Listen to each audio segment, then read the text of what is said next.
بالله من شرور أنفسنا ومن سيئات أعمالنا من يهد الله فلا مضل له ومن يضلله فلا هادي له ونشهد أن لا إله إلا الله وحده لا شريك له ونشهد أن سيدنا وحبيبنا ومولانا محمدا عبده ورسوله الذي أرسله بالحق بشيرا ونذيرا وداعيا إلى الله بإذنه وسراجا منيرا فقد قال الله تعالى في كلامه المجيد وفرقانه الحميد أعوذ بالله من الشيطان الرجيم بسم الله الرحمن الرحيم إن الله وملائكته يصلون على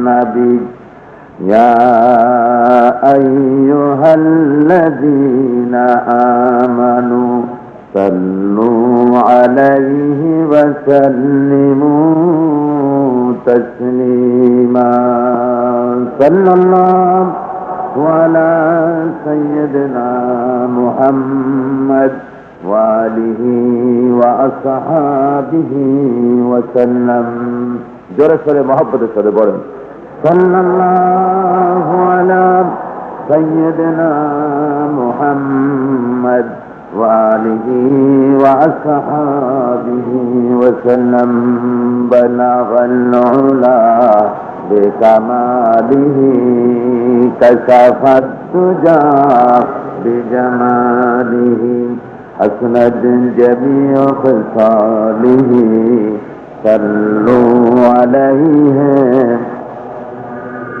সবাই পড়েন বালাগাল উলা বিকামালিহি কাশাফাত দুজা বিজামালিহি হাসনাত জামিউ খাসালিহি সাল্লু আলাইহি مشرق حب محمد مطلع دیوان امام مطلع خورشید سپاس سینہ سوزان امام بلغ العلا بکمالہ کشف الدجى بجمالہ حسنت جميع خصاله صلوا عليه صورت یوسف بداری حکمت لقمان امام قاری قرآن باری اے دل شادمان امام بلغ العلا بکمالہ کشف الدجى بجماله حسنت جميع خصاله صلوا عليه আরবের বুকে মক্কার পরে আমিনার যেথায় ঘর খোদার করুণা কাউসার হয়ে ঝরছে বারংবার বলাগল উলা বিকামালিহি কাশাফাত দুজা বিজামালিহি হাসনাত জামিউ খাসালিহি সাল্লু আল্লাহুম্মা আমিন ربنا ظلمنا أنفسنا وإن لم تغفر لنا وترحمنا لنكونن من الخاسرين رب العالمين ইসলামী সমাজ কল্যাণ পরিষদ কর্তৃক আয়োজিত সপ্তম বার্ষিকী কোরআন শরীফের তাফসীরের এই মাহফিলে কলেজিয়েট ময়দানে আমরা হাজার হাজার মুসলমান নরনারী প্রথম দিনের প্রথম অধিবেশনে তোমার দরবারে হাত তুলেছি। আয় আল্লাহ, মেহেরবানি করে দুরুদ ও সালাম টুকুন সোনার মদিনায় নবী পাকের রওজা মুবারকে পৌঁছে দাও। তাম পৃথিবীর মাটির নিচে যত মুমিন মুমিনাত আছেন আল্লাহ তাদের আরো আর পরে সওয়াব পৌঁছে দাও রব্বুল আলামিন। আয় আল্লাহ, এই মাহফিলের আয়োজন যারা করেছেন, সহযোগিতা যারা করেছেন, শোনার জন্য যারা এসেছেন, আয় আল্লাহ, কিয়ামতের দিন মুসিবতের সময় তোমার হাবিবের সাদাকায় এ মাহফিল আমাদের জন্য নাজাতের জরিয়া বানিয়ে দিও আল্লাহ রব্বুল আলামিন। 5 দিন ব্যাপী তাফসীরের মাহফিলের এই অনুষ্ঠানকে পরিচালিত করার সম্পূর্ণ দায়িত্ব তোমার কুদরতের। আয় আল্লাহ, তুমি মেহেরবানি করে তোমার কুদরতি নিজাম দিয়ে মাহফিল তুমি চালিয়ে নিও আল্লাহ। তোমার গায়েবে ইমদাদ দিয়ে এ মাহফিলের সমস্ত হাজাতকে তুমি পুরা করে দিও আল্লাহ রব্বুল আলামিন। হাজার হাজার মুসলমান নরনারী বড় আশা করে সারা বছর থাকে তোমার কালাম শোনার জন্য। আয় আল্লাহ, তুমি মেহেরবানি করে তোমার কোরআন শরীফ শোনার মতো পরিবেশ তুমি তৈরি করে দিও या रब। करम तू अगर करे वो बात दे ज़बां को जो दिल पर असर करें। तक़ब्बल मिन्ना इन्नका अंतस समीउल अलीम व तुब अलैना इन्नका अंतत तव्वाबुर रहीम। सुब्हान रब्बिका रब्बिल इज्जति अम्मा यसिफून व सलामुन अलल मुरसलीन अल्हम्दुलिल्लाहि रब्बिल आलमीन। कदर गरामी वाजिबुल एहतराम जनाब साहिबे सदर, हजरात उलमाए किराम, सम्मानित सुधी मंडली, उपस्थित आमार इस्लाम प्रिय मुसलमान भाइरा, पर्दार आड़ालेर मा ओ बोनेरा, আসসালামু আলাইকুম ওয়া রাহমাতুল্লাহ। আমরা কাদের মতলব রহমানুর রহিম পরওয়ারদিগারে আলম রাজাধিরাজ সম্রাটের সম্রাট আসমান ও জমিনের মালিক আল্লাহ রাব্বুল আলামিনের দরবারে লাখো কোটি শুকরিয়া জানাচ্ছি যে মহান আল্লাহ আজকের কোরআন শরীফের তাফসীরের মাহফিলে আমাদেরকে শরীক হওয়ার তৌফিক এনায়েত করলেন। সেই মহান আল্লাহ রাব্বুল আলামিনের দরবারে আমরা শুকরগুজার হচ্ছি। আলহামদুলিল্লাহ। মহব্বতের সাথে জোরে সোরে সবাই পড়েন আলহামদুলিল্লাহ। বন্ধুগণ, প্রতি বছরের মতো এবছরও আপনারা দূর দারাজ থেকে কষ্ট করে এসেছেন। ইসলামী সমাজ কল্যাণ পরিষদ তাদের সীমিত পরিসরে তাদের আপ্রাণ প্রচেষ্টার মাধ্যমে এ বিশাল প্যান্ডেল করে আমাদের বসার এবং আল্লাহর কালাম শোনার সুযোগ করে দিয়েছেন। তাদের জন্য দোয়া করা দরকার। আল্লাহ রাব্বুল আলামিন তাদেরকে যেন কোরআন শরীফ থেকে হেদায়েত নসিব করেন এবং এমন জীবন যাপন করার তৌফিক এনায়েত করেন এ পৃথিবীতে, যাতে করে কিয়ামতের দিন জাহান্নামের আগুন তাদের জন্য হারাম হয়ে যায়।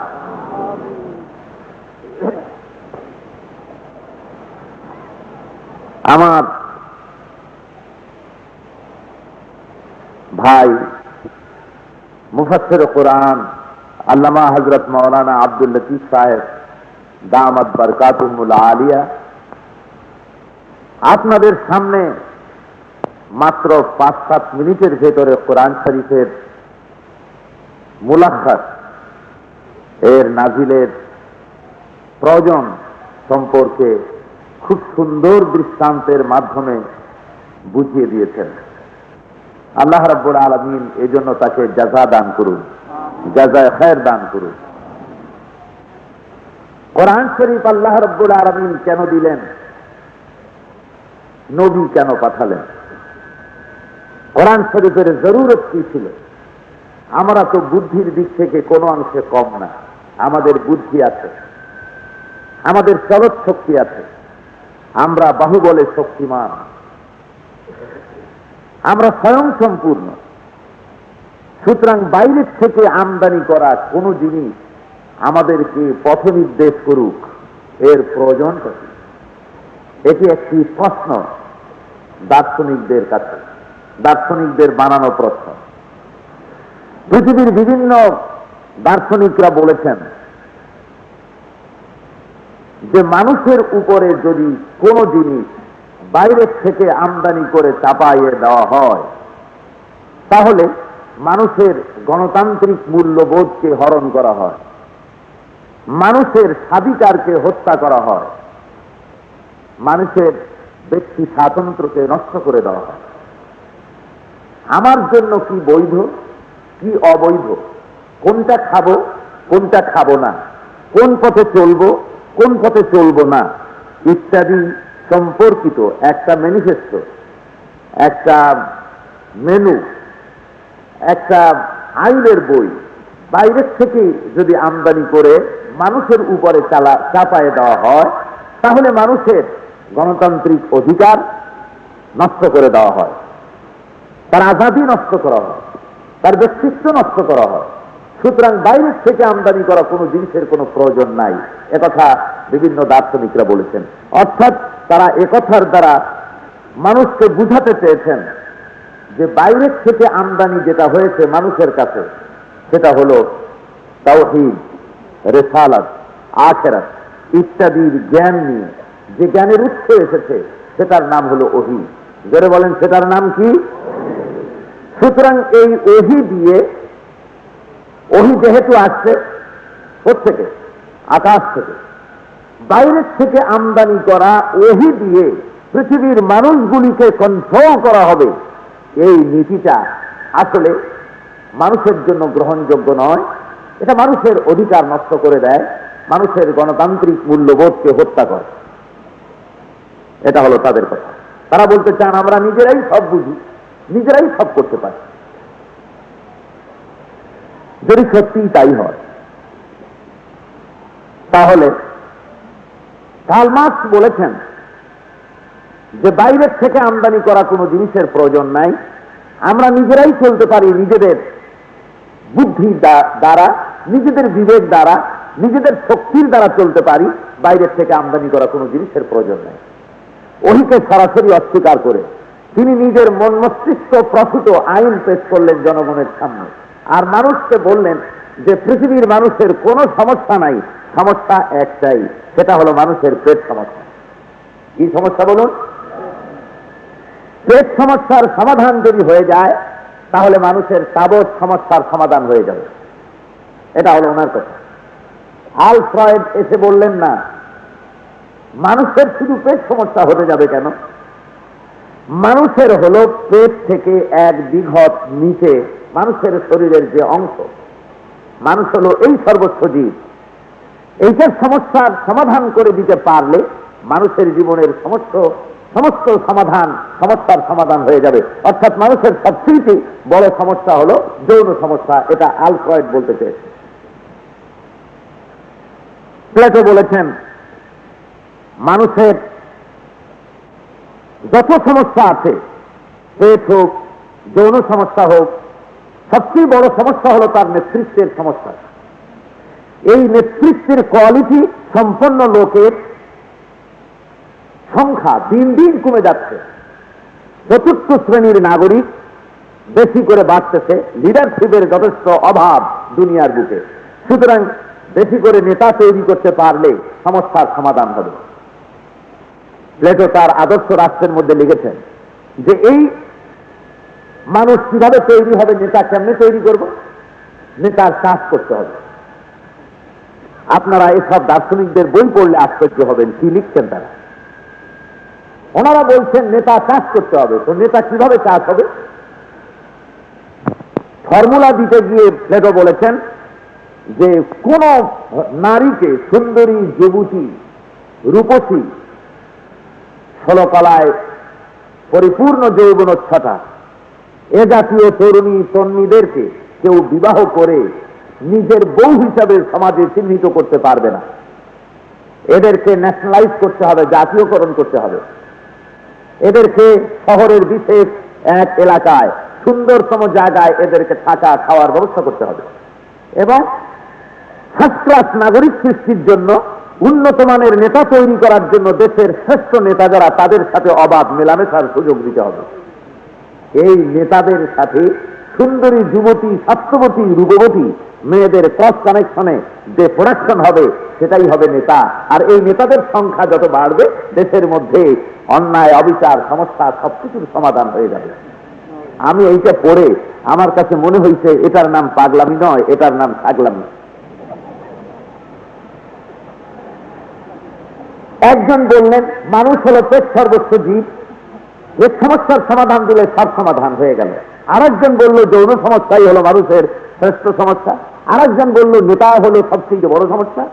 এরপরে ডারউইন সাহেব বললেন, তিনি একজন দার্শনিক, তিনি বললেন মানুষ শুধু পেট সর্বস্ব জীব নয়, মানুষ শুধু যৌন সমস্যা সম্পর্কিত একটি জীব নয়, মানুষ শুধু নেতা শূন্যতায় একটা বিরাট মুসিবতে পড়েছে এমন সর্বস্ব জীব নয়, মানুষ আসলে মানুষই না।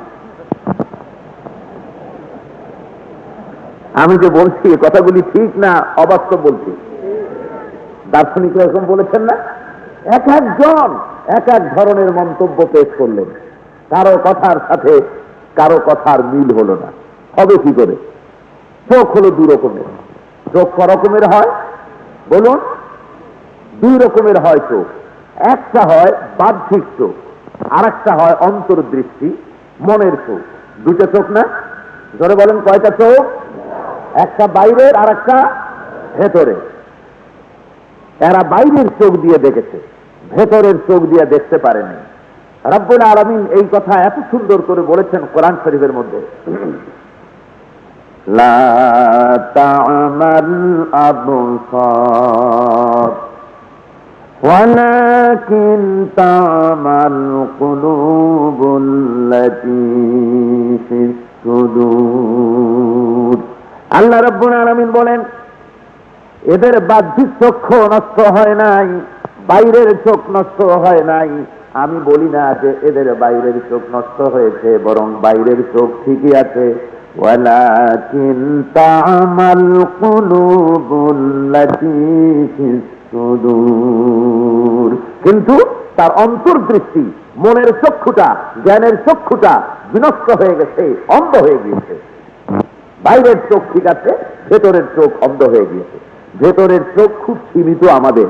সেই জন্য দেখবেন মানুষেরা যখন কথাবার্তা বলে, একজন আরেকজনের কাছে বুদ্ধি চায়, তখন সে বলে ভাই এখন তো আমি আর দেখতে পাচ্ছি না, আমি তো আমার সামনে এখন অন্ধকার দেখতে পাচ্ছি। দিনে দুপুরে কথা বলতেছে, বলে যে আমি এখন আমার সামনে অন্ধকার দেখছি। আসলে কি সত্যি তখন অন্ধকার? জি, তখন তো অন্ধকার না, অথচ উনি বলছেন আমি এখন কি দেখছি? অন্ধকার দেখছি। কেন বলেন এই কথা? এই কথা এই জন্য বলছেন যে তার বুদ্ধির সামনে একটা হেজাব পড়ে গেছে, একটা হায়েল পড়ে গেছে, একটা পার্টিশন পড়েছে, একটা পর্দা পড়ে গেছে। এর সামনে তার বারবার আর কোনো উপায় নেই। সুতরাং যারা মানুষকে নানান রকমের দেখলো, কেউ দেখলো পেট, কেউ দেখলো যৌন, কেউ দেখলো বান্দর, এক একজনে এক এক রকম দেখলো। কেন দেখলো এরকম? যদি আমি প্রশ্ন করি তাহলে তার জবাবও আমি আপনাদের কাছ থেকে না নিয়ে আমি জবাব দিই। দেখুন আপনার মনের সাথেই জবাবটা মিলে। সাত অন্ধের হাতি দেখার কথা আপনাদের জানার। সাত অন্ধ হাতি কি করতে গেছে, কি জবাব দিন আপনারা? আপনারা জবাব দেন সবাই। হাতি, সাত অন্ধ হাতি কি করতে গেছে? অন্ধতায় হাতি দেখবে কেমনে? সাত অন্ধ হাতি দেখতে গেল। তাহলে বুঝতে হবে চোখ তো নাই, দেখার উপায় নাই, দেখবে কি দিয়ে? হাত দিয়ে। হাত অন্ধ হাতি থেকে ফিরে এসে এক জায়গায় বসে আলোচনা করছে, বলো তো ভাই কেমন দেখলে? একজন বলল, দেখেছি হাতি হলো একটা প্রাচীরের মতো। আর একজন বলছে হাতি হলো একটা পিলারের মতো। আর একজন বলছে তুমি দেখেছো কচু। হাতি হলো একটা দড়ির মতো। মাথা খারাপ কোথাকার, হাতি হলো একটা মূলার মতো। 7 জনের মধ্যে মতৈক্য হয় নাই, মতানৈক্য হয়েছে, ইখতিলাফ হয়েছে। ইখতিলাফ কেন হলো? যেহেতু তাদের চোখ নাই। কি নাই? এখন যদি কোন চক্ষু চিকিৎসক দয়া পরবশে এই 7 অন্ধের চক্ষুকে অপারেশন করে দেয়, চোখগুলিকে অপারেশন করে দেওয়া হলো, এরপরে যদি হাতির কাছে না হয়, তাহলে হাতি দেখার পর 7 অন্ধের ভেতরে যে ইখতিলাফ হয়েছিল, মতবিরোধ হয়েছিল, সে মতবিরোধ থাকবে না, শেষ হয়ে যাবে। কি হবে? মতবিরোধ শেষ হয়ে যাবে। 7 অন্ধ তখন, এখন তো চক্ষুষ্মান হয়েছে, তারা এখন দেখে বলবে সর্বনাশ, যেটাকে মনে করেছিলাম দেওয়াল, এটা তো প্রাচীর নয়, এটা হলো হাতির পেট। যেটাকে মনে করছিলাম দড়ি, অনেক সময় টানছিলাম, সেটা তো লেজ। যেটাকে মনে করেছিলাম মূলা, সেটা তো হাতির দাঁত। যেটাকে মনে করেছিলাম পিলার, সেটা তো হাতির ঠ্যাং। সুতরাং ইখতিলাফ শেষ হয়ে গেল, তাই না? দুনিয়ার দার্শনিকদের ভিতরে যে ইখতিলাফ হয়েছে, এক দার্শনিকের সাথে আর এক দার্শনিকের কথার কোনো মিল হয়নি, তার কারণ ছিল এটাই যে তাদের বাহ্যিক দৃষ্টিশক্তি অন্ধ। বাইরের চোখ বাহ্যিক দৃষ্টিশক্তি ঠিক আছে, ভেতরের চোখ অন্ধ। এই ভেতরের দার্শনিকদের গোটা বিশ্বের সমস্ত মানব মণ্ডলী চক্ষু অপারেশন করার জন্য, জ্ঞানের চক্ষুকে অপারেশন করার জন্য আল্লাহ রাব্বুল আলামিন এক শ্রেণীর ডাক্তার পাঠিয়েছিলেন দুনিয়ার বুকে। তারা হলেন আম্বিয়া আলাইহিমুস সালাম। জোরে বলেন সুবহানাল্লাহ। তারা আসছিলেন দুনিয়ার বুকে অপারেশন করার জন্য, আর তাদেরকে দেওয়া হয়েছিল অপারেশন করার জন্য যে ছুরি দরকার, সেই ছুরি দিয়েছিলেন। সেই ছুরির নাম হলো ওহী। ছুরির নাম কি?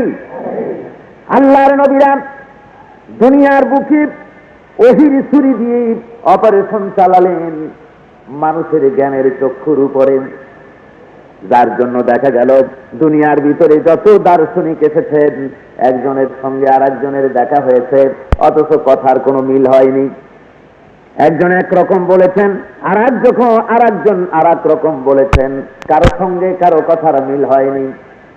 আর হযরতে আদম আলাইহিস সালাম থেকে নিয়ে আখিরি জামানার পয়গম্বর জনাবে মুহাম্মদ রাসূলুল্লাহ সাল্লাল্লাহু আলাইহি ওয়াসাল্লাম পর্যন্ত দুনিয়ায় যত পয়গম্বর আল্লাহ রাব্বুল আলামিন পাঠালেন, অনেকের সাথে অনেকেরই দেখা হয়নি। কিছু কিছু নবীদের সঙ্গে কারো কারো সাথে দেখা হয়েছে, অধিকাংশ ক্ষেত্রে দেখা হয় নাই।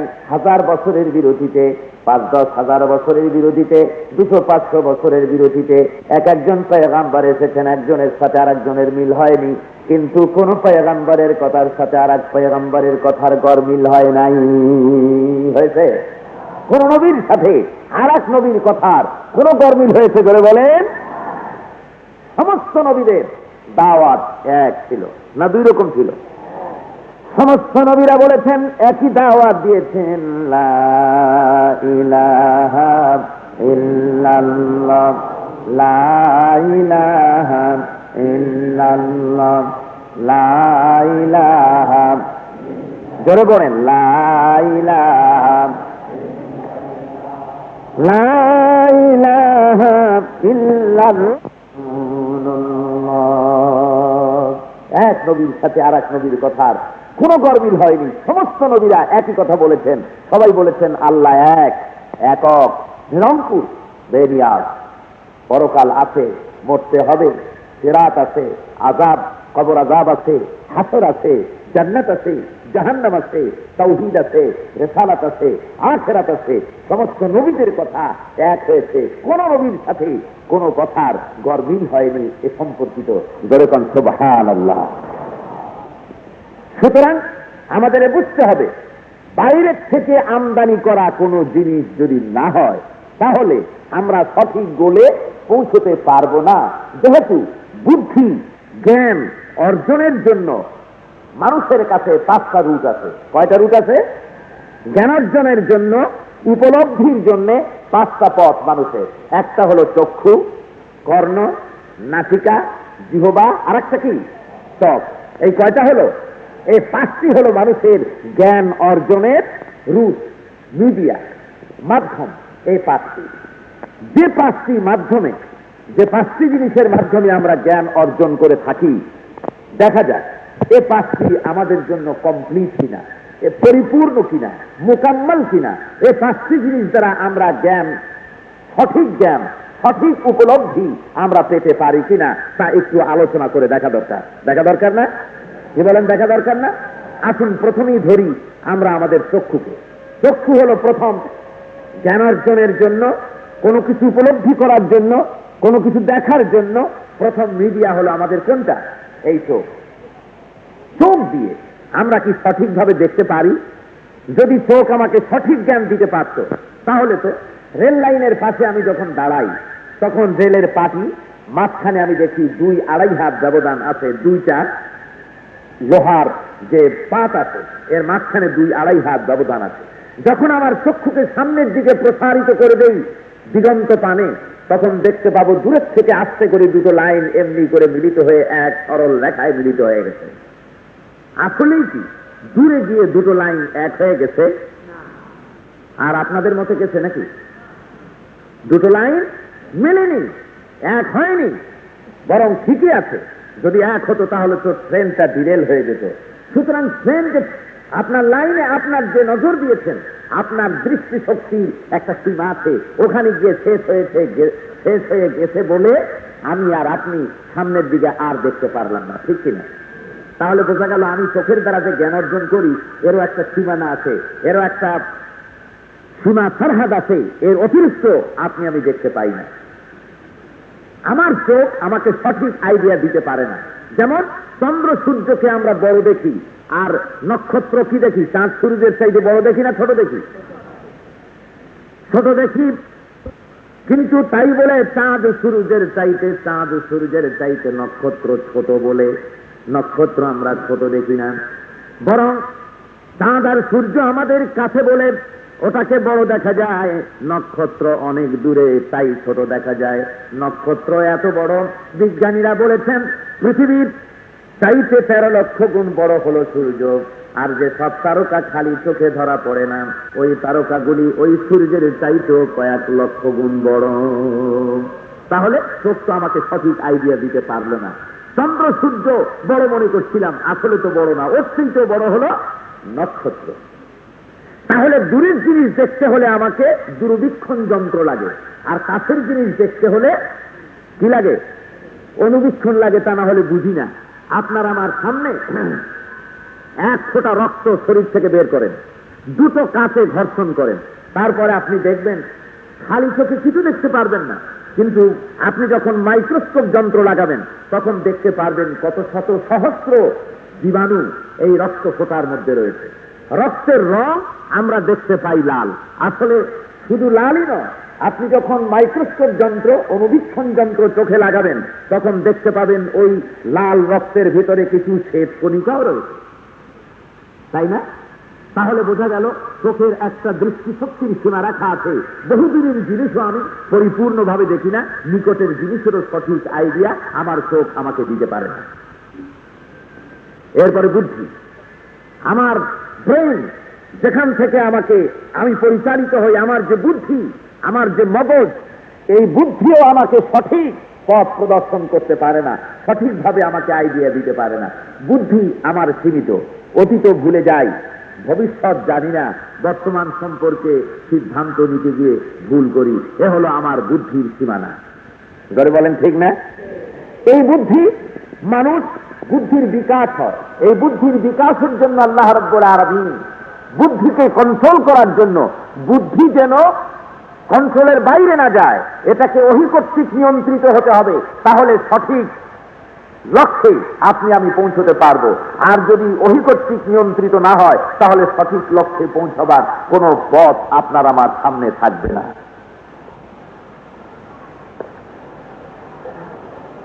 আবু জাহেলকে বলা হতো আবু জাহেল, অর্থাৎ মূর্খের পিতা।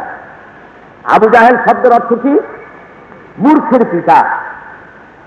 ওহী যখন আসে নাই, রিসালাত সম্পর্কিত কোন জ্ঞান যখন আসে নাই, কোরআন যখন নাজিল হয়নি, ততক্ষণ পর্যন্ত আবু জাহেলের নাম ছিল কি? আবুল হাকাম, বুদ্ধির পিতা। জনগণেরা মনে করতো আবু জাহেল ইনি হলেন বুদ্ধির বাপ। কিন্তু ওহী যখন আসলো তখন লোকেরা দেখলো যে সর্বনাশ, যারে মনে করছিলাম এই বুদ্ধির বাপ, সেটা তো আবুল হাকাম না, এটার নাম ছিল আবুল হাকাম, বুদ্ধির বাপ ছিল।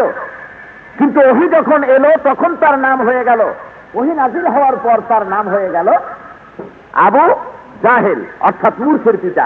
তাহলে আমরা বুঝতে পারলাম কি, যে ওহী আসার আগ পর্যন্ত নাম ছিল আবুল হাকাম। ওহী যখন এলো তারপরে মানুষেরা আসল জ্ঞানের উৎস যখন লাভ করলো, তখন লোকেরা দেখলো এ তো আসলে বুদ্ধির বাপ না, এ তো হলো মূর্খের বাপ। কিসের বাপ? মূর্খের বাপ। ভাইরা আমার, মানুষেরা নিজস্ব বুদ্ধি দিয়ে সঠিক পথে পৌঁছতে পারে না। আবু জাহেল নিজেকে অনেক বুদ্ধিমান বলে প্রচার করেছিলেন। সমাজের লোকেরা মনে করছে এলাকায় গিয়েছে, যে এলাকায় তাল গাছ নাই, নদীর চড়ায় গিয়ে উঠেছে, সে এলাকার কৃষকরা জমিন চাষ করতে গিয়েছে, লাঙ্গলের ফলায় তালটা বেঁধে ছিটকে উপরে চলে আসছে। তাল দেখে কৃষক আশ্চর্য হয়ে গেছে, বলছে সর্বনাশ, এটা কি? তাল তো জীবনে দেখে নাই। চতুর্দিকে একটা গোলাকার, নিচের দিকে একটু লাল লাল, উপরের দিকে একটা টুপি পরানো, জিনিসটা কি? কৃষক মনে করছে খোদার বুঝি গজব নাজিল হয়েছে। আশেপাশের লোক চিৎকার দিয়ে সবাইকে ডেকেছে, সবাই দেখে অবাক হয়ে কান্নাকাটি শুরু করেছে। সর্বনাশ, কি যে গজব আল্লাহর হয়েছে, কি কলেরা না বসন্ত আল্লাহ জানে। সবাই বলল, দেখো কাঁদা কাঠি করে কোনো কুল কেনারা করতে পারবো না, তার চাইতে চলো আমাদের মোড়ল, যিনি বুদ্ধি আমাদের দেন, সেই মোড়লকে ডেকে নিয়ে আসি। অতিথিপর বৃদ্ধ মোড়লকে ডেকে আনা হয়েছে। তারা বললেন, তিনি আর তোমরা কাঁদছো কেন? কই যে এই যে বিরাট এক মুসিবতে পড়েছি, এখন আমাদের উপায় নেই, আপনি মেহেরবানি করে আমাদের এই সমস্যার সমাধান করুন। সমাজের এই জ্ঞানী ব্যক্তিটি তালের দিকে বহুত সময় গালে হাত দিয়ে তাকায় আছে, অনেক সময় তাকায় থেকে কেঁদে ফেললেন, তারপরে হেসে দিলেন। লোকেরা বলল, হুজুর আপনি একাই হাসলেন, কাঁদলেন, আমরা তো কিছুই বুঝলাম না। মোড়ল বলছে, দেখো কানলাম এই জন্য যে সামান্য জিনিস, এই জিনিসটা তোমরা বুঝবে না, আমি মরে গেলে তোমাদের দশাতে হবে। এই দুঃখে, এই দরদে, এই ব্যথায় আমি কাঁদতেছিলাম, আমি মরে গেলে তোমাদের উপায়টা কি হবে? আচ্ছা, আপনি তো আমাদের জন্য খুব দরদি। আচ্ছা হুজুর, হাসলেন কেন? হাসলাম এই জন্য, আমিও বহুত সময় তাকায় থাকলাম, আমিও বুঝি না এই জিনিসটা কি। বুদ্ধি এখানেই দেখা গেল যে মানুষের বুদ্ধির একটা সীমানা আছে। সেই মানুষ তার নির্দিষ্ট সীমায়, বুদ্ধির সীমার ভেতরে তাকে থাকতে হয়, এর বাইরে সে আর যেতে পারে না। একটা হায়েল পড়ে যায়, একটা হেজাব পড়ে যায়। সুতরাং বাইরের থেকে বুদ্ধির কোনো সম্ভাবনা আসার যদি না থাকে, তাহলে মানুষ তার চক্ষু দিয়ে, নাক দিয়ে, মুখ দিয়ে, কান দিয়ে পরিপূর্ণ কিছুই, কোনো কমপ্লিট কোনো আইডিয়া, মোকাম্মল কোনো ধারণা অর্জন করতে পারে না। কানকেও শোনার জন্য একটা নির্দিষ্ট সীমার ভিতরে আওয়াজ হতে হবে। আমি যদি মাইক বন্ধ হয়ে যায়, আপনারা কেউ শুনতে পারবেন না আমার কথা, ঠিক না? কাছের কিছু লোকে শুনবেন, দূরের লোকে শুনতে পারবেন না। সুতরাং বাইরের আওয়াজ শোনার জন্য কানের ভিতরে আল্লাহ মেশিন দিয়েছেন, তারও একটা সীমানা দিয়েছেন, এই সীমার ভেতরে আওয়াজ হতে হবে, এর বাইরে হলে শুনতে পারবেন। দেখলাম আমার জ্ঞান সীমিত, আমার শ্রবণ শক্তি সীমিত, আমার বুদ্ধি সীমিত, আমার ঘ্রাণ শক্তি সীমিত, আমার দৃষ্টি শক্তি সীমিত, সব কিছুই একটা সীমার মধ্যে, ঠিক না? সুতরাং আমার চলার পথের দিশা কেমন হওয়া উচিত, কোন পথে চলবো, কোথায় যাব, এজন্য বাইরের থেকে যিনি সৃষ্টি আমাদের করেছেন, তিনি যদি পথ না দেন, তিনি যদি না বুঝান, আমাদেরকে সঠিক লক্ষ্য বস্তুর কাছে পৌঁছানো আদৌ সম্ভবপর নয়। ধরে বলেন সম্ভব? এই জন্য রব্বুল আলামিনের অতি বড় ইহসান যে তিনি মানব মণ্ডলীর জন্য, গোটা বিশ্ববাসীর জন্য ব্যবস্থা করেছেন ওহী, মানুষকে সঠিক পথ দেখাবার জন্য। আমার পক্ষ থেকে রাসূল যাবে, ওহী পেশ করবেন তোমাদের সামনে, ওহীর মাধ্যমে তোমাদের পথ দেখাবেন। হুজুরকে আল্লাহ বলছেন হুজুর সম্পর্কে, মা ইয়ানতিকু আনিল হাওয়া ইন হুয়া ইল্লা ওয়াহয়ুন ইউহা। আমার নবী যা কিছু বলেন নফসকে অনুবর্তন করে, নিজের প্রবৃত্তিকে অনুসরণ করে কোনো কথা তিনি বলেন না। যেটা বলেন সেটা হলো ওহী, আমার প্রত্যাদেশ, আমার কথাই তিনি বলেন। আমি তাকে পাঠিয়েছি, বিশ্বের সমস্ত নবীদেরকে আমি পাঠিয়েছি মানুষকে সঠিক পথ দেখাবার জন্য। এখন সেই সঠিক পথটা কি? এই দুনিয়ার বুকে দার্শনিকদের কথা মতো আমরা কি ইট, ড্রিঙ্ক অ্যান্ড ডি মেরি, খাও, পান করো আর ফুর্তি করো, এই নীতিমালায় বিশ্বাসী হয়েছে আমরা চলবো? না, আমাদের কোনো দায়িত্ব আছে। সেই দায়িত্ব আমাদের কে বুঝাবে? দার্শনিকরা বুঝাতে পারবে? জোরে বলেন, জোরে বলেন, পারবে? তারা নিজেরাই তো পথ পায় নাই, সুতরাং মানুষকে পথ তারা কি করে দেখাবে? নিজেরা যারা অন্ধ, আর একজনকে পথ দেখানো তাদের পক্ষে সম্ভব? সুতরাং এ জীবন কি নিরর্থক? এ জীবনের কি কোনো লক্ষ্য নাই? এ জীবনের দায়িত্ব কি, কর্তব্য কি? দুনিয়ায় এলাম, খাবো, ব্যবসা করব, চাকরি করব, বাড়ি বাড়ি বানাবো, তারপর দুনিয়া থেকে বিদায় হয়ে যাব, আর কোনো দায়িত্ব আমাদের নাই, এরকম না দায়িত্ব আছে? সেই দায়িত্বটা কি সেটাই কোরআন শরীফ থেকে জানতে হবে, এবং সেখান থেকে আমি আপনাদের সামনে আলোচনা শুরু করব। এখন আলোচনা করা, কোরআন শরীফ থেকে সরাসরি আলোচনা করার আগে আমরা আল্লাহর কাছে শয়তানের ওয়াসওয়াসা থেকে পানাহ চেয়ে নিই। সবাই পড়েন আমার সাথে, আউযু বিল্লাহি মিনাশ শাইতানির রাজীম, বিসমিল্লাহির রাহমানির রাহিম। বিতাড়িত মরদুদ শয়তানের ওয়াসওয়াসা থেকে আল্লাহর কাছে পানাহ চাই। পরম করুণাময় আল্লাহ রাব্বুল আলামিনের নামে শুরু করছি। তাবারাকাল্লাযী বিয়াদিহিল মুলকু ওয়া হুয়া আলা কুল্লি শাইইন কাদির, الذي خلق الموت والحياة ليبلوكم أيكم أحسن عملا وهو العزيز الغفور। صدق الله المولانا العظيم। সূরা আল মুলক, সূরাটি মক্কা শরীফে অবতীর্ণ হয়েছে।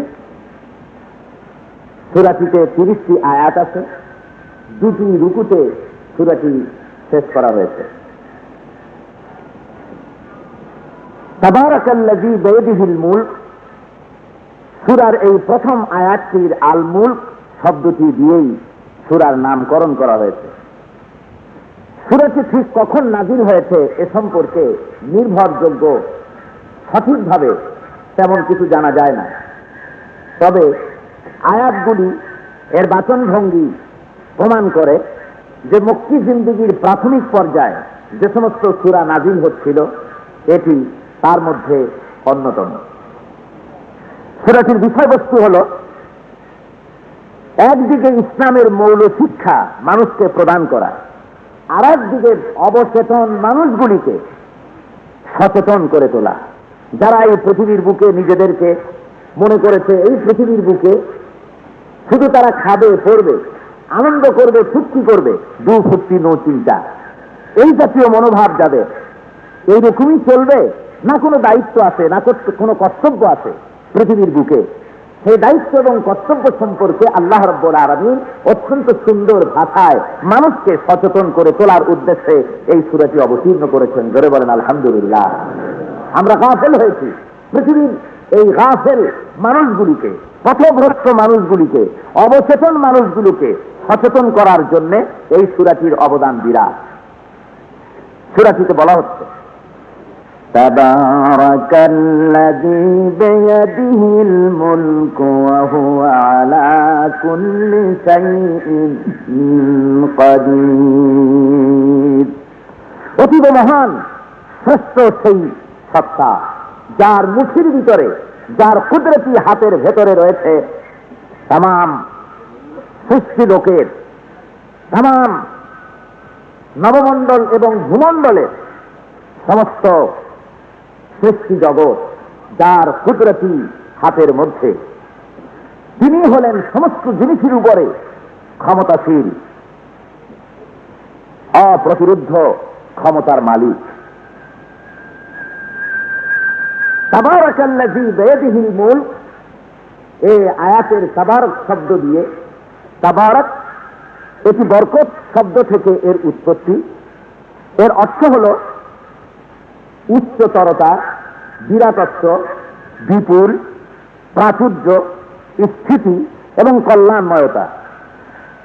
এই তাবারক শব্দ দিয়ে আল্লাহ রাব্বুল আলামিন বুঝাতে চান যে এই পৃথিবী যার হাতের মুঠায়, এই আসমান ও জমিন যার কুদরতি হাতের মুঠার মধ্যে, তিনি সব চাইতে শ্রেষ্ঠ, তিনি পূত ও পবিত্র, তিনি বিরাট এবং বিপুল, তার প্রাচুর্যের কোনো অভাব নাই, কল্যাণের অভাব নাই।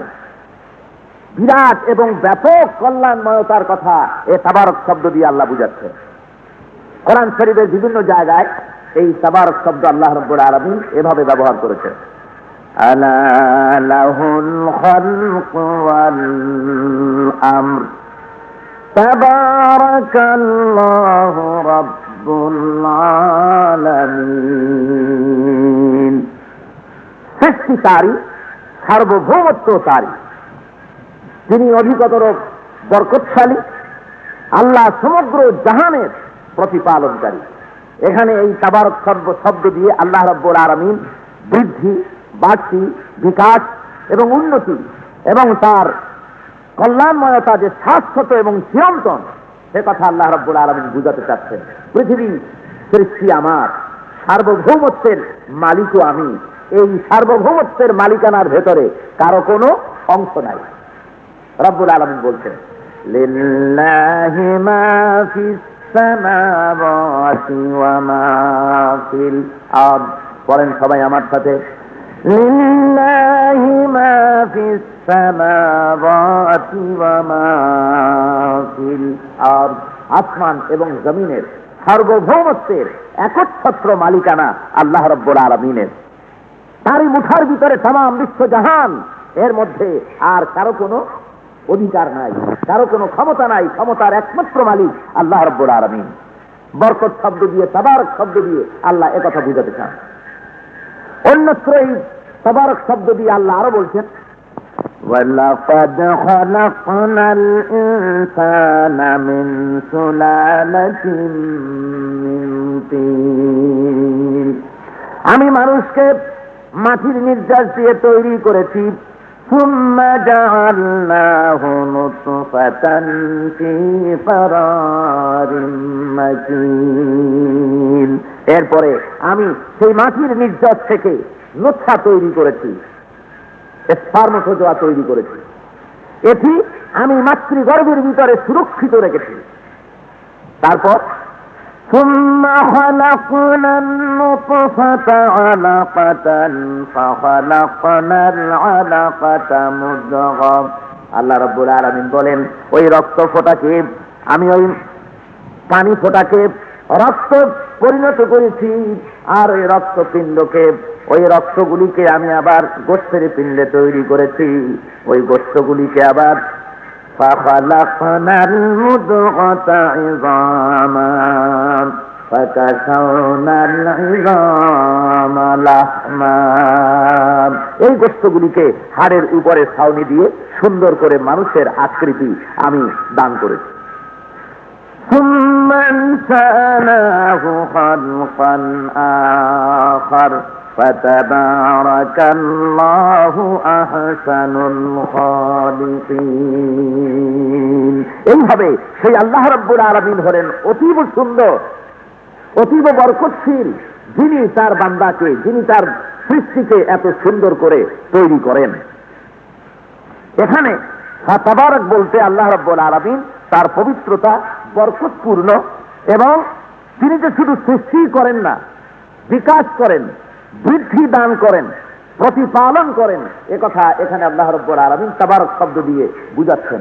অর্থাৎ আমি শুধু সৃষ্টি করি না, সৃষ্টি করে ছেড়ে দিলাম, তারপরে তার বিকাশ হবে না, সৌন্দর্য বাড়বে না, উন্নতি হবে না, এমনটি নয়। বরং আমি যা সৃষ্টি করি তার বিকাশ আছে, তার উন্নতি আছে, তার প্রবৃদ্ধি আছে। সবকিছু আমি রব্বুল আলামিন করি, সাথে সাথে প্রতিপালনও করি। জোরে বলেন সুবহানাল্লাহ। এই জন্য আল্লাহর আমরা সূরা ফাতিহার ভিতরে যে রব শব্দটি পড়ি, আল্লাহ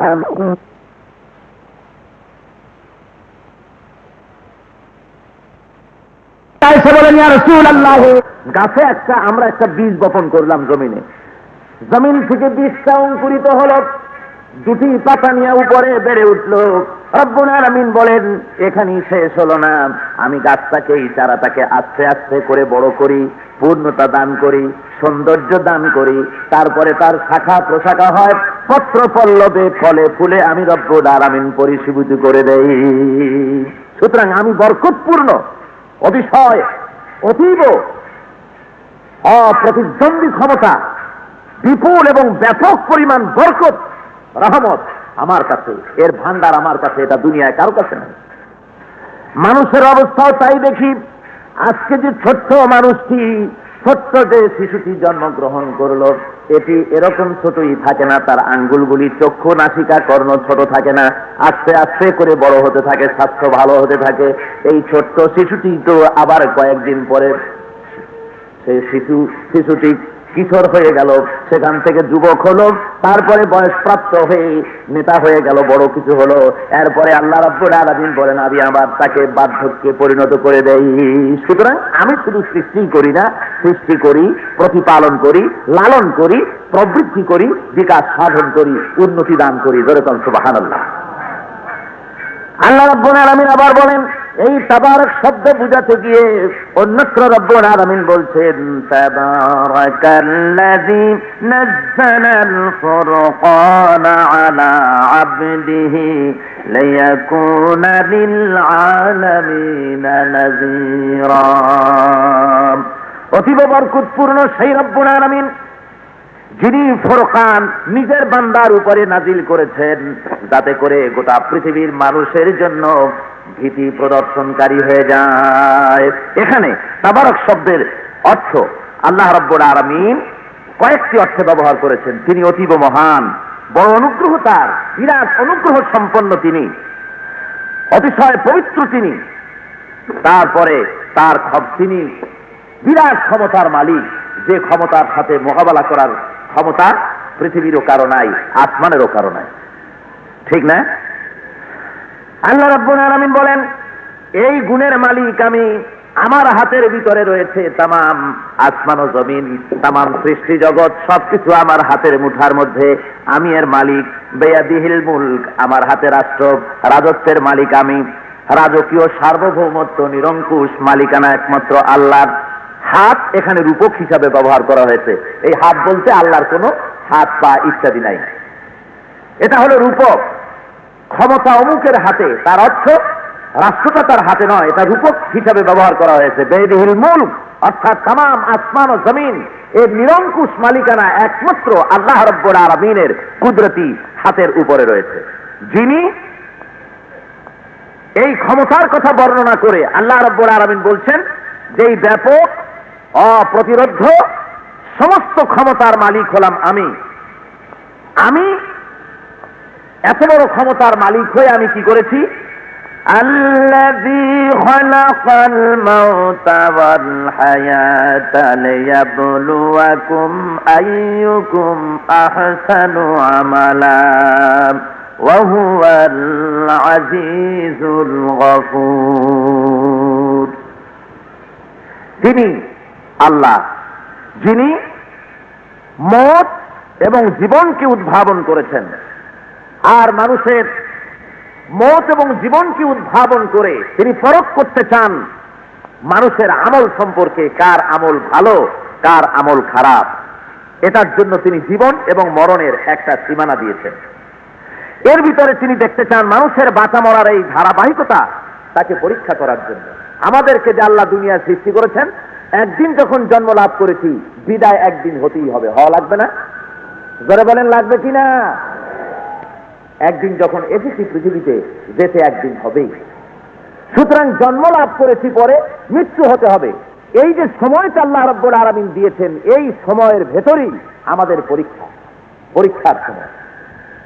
ছেলেরা পড়াশোনা করে, কেউ বা কলেজে পড়ে, কেউ বা ইউনিভার্সিটিতে পড়ে, কেউ বা মাদ্রাসায় পড়ে, বিভিন্ন জায়গায় পড়াশোনা করে। বছরের পরে পরীক্ষা দেওয়ার একটা সময় আছে, তার পরীক্ষার সময় হয় 3 ঘন্টা। রব্বুল আলামিন মানুষকে পৃথিবীর ভিতরেই সৃষ্টি করে দিয়ে পরীক্ষার সময় কাল নির্ণয় করেছেন, নির্ধারণ করেছেন। মৃত্যু পর্যন্ত 50 বছর, 60 বছর, 70 বছর, 80 বছর, এই সময়টা হলো তার পরীক্ষার সময়। ছেলেরা যে কলেজ ইউনিভার্সিটিতে পরীক্ষা দেয়, তাদের প্রশ্নপত্র হলো অঙ্ক, বিজ্ঞান, ইংরেজি, ফিলোসফি, হিস্ট্রি, এগুলি হলো তাদের বিষয়বস্তু পরীক্ষার। দুনিয়ার ভিতরে আল্লাহ রাব্বুল আলামিন এই পরীক্ষাগারে মানুষকে দিয়েছেন পরীক্ষা দেওয়ার জন্য। তার পরীক্ষার বিষয়বস্তু হলো তার ধন সম্পদ, সন্তান সন্ততি আর তার জীবন। এই যে জীবন দিলাম, টাকা পয়সা দিলাম, সন্তান সন্ততি দিলাম, এই সময়ের ভেতরে তুমি আমার জন্য কি করেছ? যেতে একদিন হবেই, আর যখন আমাদের যাওয়ার সময় আসবে, ঠিক সময় মতো আজরাইল আমাদের কাছে এসে পৌঁছে যাবে। আজরাইলের আসতে কোনো অসুবিধা কিন্তু হবে না। আজরাইলের আমাদের কাছে পৌঁছতে কোনো অসুবিধা হবে? বাংলাদেশে আজরাইলকে ঢোকার জন্য এই গভর্নমেন্টের কাছ থেকে ভিসা নেওয়া লাগবে, পাসপোর্ট, ইমিগ্রেশন, হেলথ, কাস্টম, এগুলির কোনো কিছুর প্রয়োজন হবে বলুন? কিচ্ছু দরকার হবে না। যখন আসার ঠিক মতো সময় মতো এসে যাবে, একটু দেরি হবে না। ঠিক কিনা বলো? এই যে সেদিন আমাদের ওআইসি সম্মেলনটা হয়ে গেল, ইসলামী পররাষ্ট্রমন্ত্রীদের সম্মেলন হলো ঢাকায়।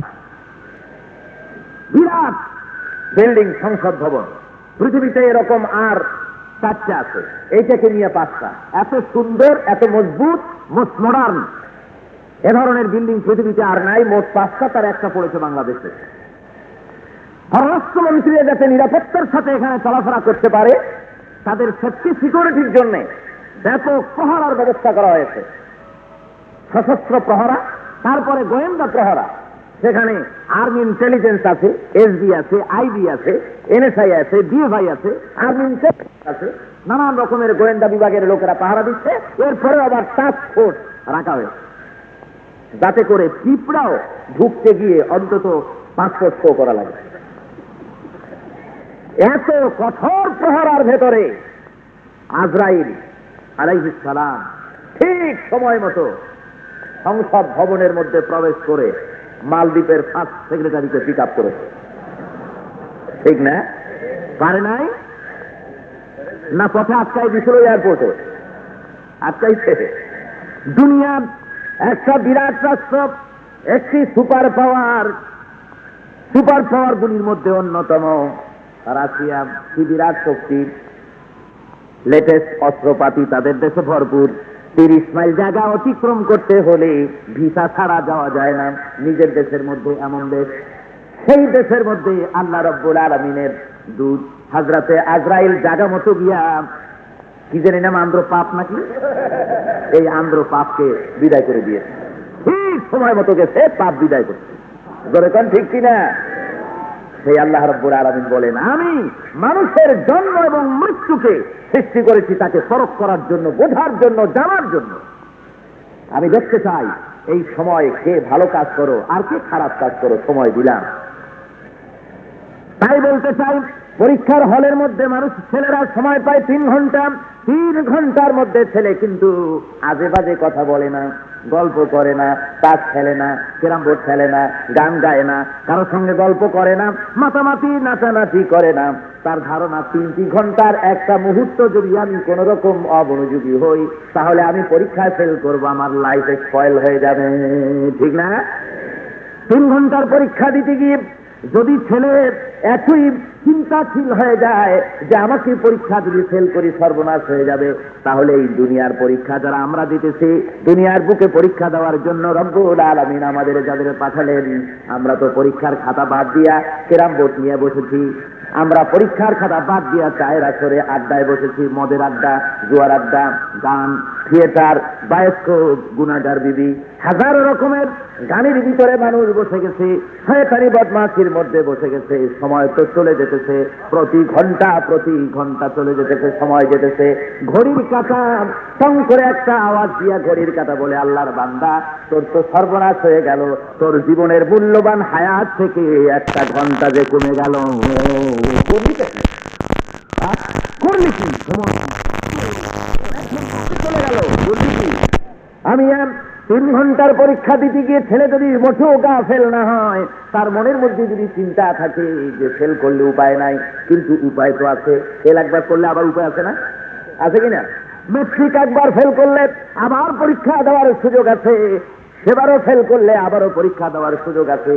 মেট্রিক হোক, এমএ হোক, টাইটেল হোক, ফাজিল হোক, একবার ফেল করলে 10 বার পরীক্ষা দেওয়া, 20 বার পরীক্ষা দেওয়ার সুযোগ আছে, পাস করার সুযোগ আছে। আমি দুনিয়ার বুকে যে পরীক্ষায় রব্বুল আলামিন আমাদেরকে দিয়েছেন, এই পরীক্ষায় যদি একবার ফেল করি, কিয়ামতে আখিরাতে আদালতে যদি জীবনের পরীক্ষায় ফেল করে বসি, দ্বিতীয়বার পরীক্ষা দেওয়ার আর কোনো সুযোগ নাই। আছে কোনো সুযোগ নিয়া? কিয়ামতের দিন আবার পরীক্ষা দেওয়া যাবে? বলা যাবে যে আল্লাহ আমার আরেকটু সুযোগ দাও, আরো একটা প্রশ্নপত্র দাও, আরো এক্সট্রা 4-5 খান কাগজ দাও, আমি একটু পরীক্ষাটা দিই। হইব? সুযোগ দেবে এরকম সুযোগ হবে না। এই পৃথিবীর বুকে মানুষ মামলা মোকদ্দমা করে, একবার মামলা করলে নিম্ন আদালতে হেরে গেলে পরে জজ কোর্টে আপিল করার সুযোগ পায়, জজ কোর্টে হেরে গেলে আবার হাইকোর্টে আপিল করার সুযোগ পায়, হাইকোর্টে হেরে গেলে পরে সুপ্রিম কোর্টে আপিল করার সুযোগ পায়, সুপ্রিম কোর্টে হেরে গেলে পরে প্রেসিডেন্টের কাছে জীবন ভিক্ষা চাওয়ার সুযোগ বিভিন্ন দেশ রেখেছে। ভাইরা আমার, কিন্তু কিয়ামতের দিন মুসিবতের সময় জীবনের মামলায়, জীবনের আদালতে, জীবনের মামলায় যদি একবার হেরে যায়, তাহলে আপিল করার মতো জায়গা আসমান আর জমিনে কোথাও নাই। আছে মিয়া? জোরে বলেন, আছে? কোন জায়গা নাই, আপিল করার কোন রাস্তা নাই। সেই জন্য রব্বুল আলামিন বলেন, আল্লাযী খালাকাল মাউতা ওয়াল হায়াতা লিয়াবলুয়াকুম আইয়ুকুম আহসানু আমালা।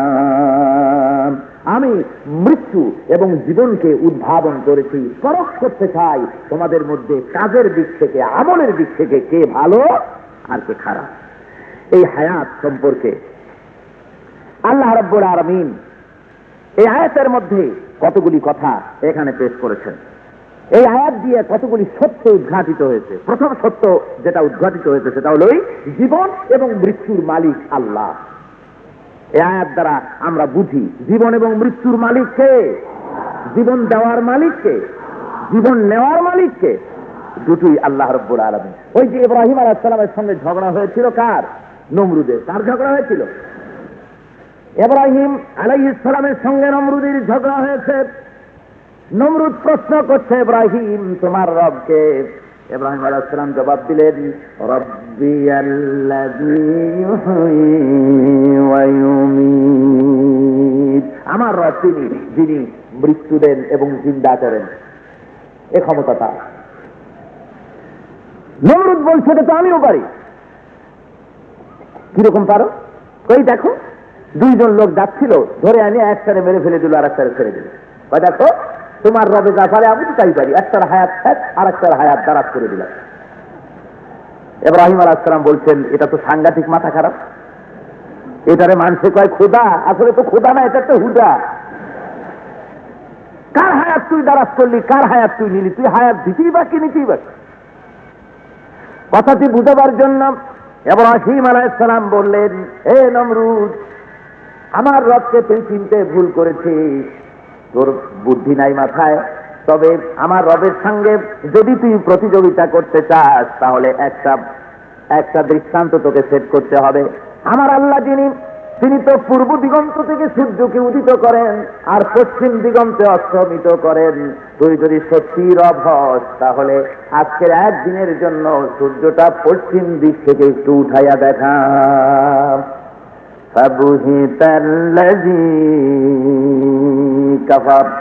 কাফের লা জবাব হয়ে গেল, তার কাছে আর কোনো জবাব রইল না। এখানে প্রমাণ হয়ে গেল জীবন এবং মৃত্যুর মালিক আল্লাহ। জীবন দিতে পারেন তিনি, মৃত্যু করতে পারেন তিনি, সবকিছুর মালিক আল্লাহ রব্বুল আলামিন। মায়ের পেটের ভিতরে যে সন্তানের সৃষ্টি হয়, যে ভ্রূণ থেকে আস্তে করে করে প্রাণের সঞ্চার হয়। রব্বুল আলামিন বলেন ইচ্ছে করলে ওই প্রাণ সহকারে বাচ্চা আকারে দুনিয়ায় আনতে পারি, আবার আবার রুহু ছাড়া নিষ্প্রাণ করে গোস্তের টুকরা আকারে, হাড়ের টুকরা আকারে, অথবা শুধু রক্তের আকারে, অথবা নিষ্প্রাণ সন্তান আকারে দুনিয়ায় আমি বের করে মায়ের পেট থেকে আনতে পারি। জীবন দেওয়ার মালিক আমি, মৃত্যু দেওয়ার মালিকও কে? আল্লাহ রাব্বুল আলামিন। 2 নম্বরে যে প্রশ্নটি, যে সত্যটি উদ্ঘাটিত হচ্ছে তা হলো মানুষ এক বিশেষ সৃষ্টি। মানুষ অন্য সব গরু, গাধা, শ্রীগল ইত্যাদির মতো নয়, মানুষ এক বিশেষ সম্মানিত জীব। জোরে বলেন আলহামদুলিল্লাহ, জোরে বলেন সুবহানাল্লাহ। এ মানুষ একটা বিশেষ জীব, তার মানে মানুষকে খুদ মুখতার করা হয়েছে, মানুষকে স্বয়ং সম্পূর্ণ তার দান করা হয়েছে, মানুষকে অটোনমাস দেওয়া হয়েছে, তাকে অটোনমি দেওয়া হয়েছে, স্বায়ত্ত শাসন তাকে দেওয়া হয়েছে। অন্য কোন সৃষ্টিকে রব্বুল আলামিন তা দেন নাই। চন্দ্র এবং সূর্যের ক্ষমতা নাই, তাদের ক্ষমতা নাই যে রাতের দিনের বেলায় সে উঠে সূর্যকে ডুবাই ফেলবে, অথবা সূর্যের ক্ষমতা নাই যে রাতের বেলায় এসে কোনো হামলা করবে। কথা বুঝতে পেরেছে? তাকে যে আদেশ করা হয়েছে সেই আদেশ অনুযায়ী তাকে চলতে হবে।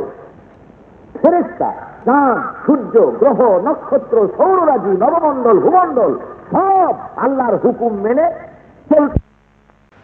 তার প্রতি আমার শ্রদ্ধা বেড়েছে এই কারণে যে রব্বুল আলামিন আমাকে ওই আল্লাহকে অস্বীকার করারও সুযোগ দিয়েছেন, আমাকে অধিকার দিয়েছেন। আমি ইচ্ছা করলে অস্বীকারও করতে পারি, কিন্তু বিচার হবে সেখানে।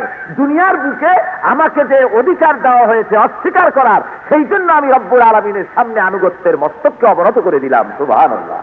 পড়ে নিলাম লা ইলাহা ইল্লাল্লাহু মুহাম্মাদুর রাসূলুল্লাহ। এ হলো 2 নম্বরের যে সত্য উদ্ঘাটিত হয়েছে আয়াত দ্বারা সেটা। 3 নম্বরে যে সত্য উদ্ঘাটন হয়েছে এই আয়াত দিয়ে সেটা হলো ভালো মন্দের ফয়সলাকারী একমাত্র আল্লাহ রাব্বুল আলামিন। ভালো কোনটা, মন্দ কোনটা, এটা নির্ণয় করার মালিক আল্লাহ, আপনি আর আমি না। আপনি আর আমি ভালো মন্দ নির্ণয় করতে পারবো না। হালাল এবং হারাম নির্ণয় করার অধিকার আপনার আমার নাই, সরকারের নাই, জনগণের নাই, নেতার নাই, মৌলানা সাহেবের নাই, পীর সাহেবের নাই। ভালো মন্দ, হালাল হারাম নির্ণয় করার অধিকার আল্লাহ এবং তার রাসূলের। জোরে বলেন সুবহানাল্লাহ। আল্লাহ হলেন ভালো মন্দ নির্ণয়কারী, ফয়সলাকারী। আর 4 নম্বরের কথা হলো আমলের প্রতিফল দেওয়া হবে। আমল যা করবে, যে আমল তুমি করবে দুনিয়ার বুকে, তার একটা প্রতিফল দেওয়া হবে। সেই প্রতিফল দিবেন আল্লাহ রাব্বুল আলামিন। আর প্রতিফল যদি না দেওয়া হয় তাহলে তো আপনার পরীক্ষা দেওয়ার কোনো মানে হয় না। পরীক্ষায় পাস ফেলের যদি সুযোগ না থাকে তাহলে পরীক্ষার কোনো মূল্য আছে নাকি? সুতরাং এই দুনিয়া আমরা যে পরীক্ষা দিব সেই পরীক্ষার ফল আল্লাহ রাব্বুল আলামিন কিয়ামতে দান করবেন। এখন আসুন কোরআন শরীফ থেকে দুনিয়ার জীবন সম্পর্কে আমরা কি তথ্য পাই সেগুলি আমরা দেখি।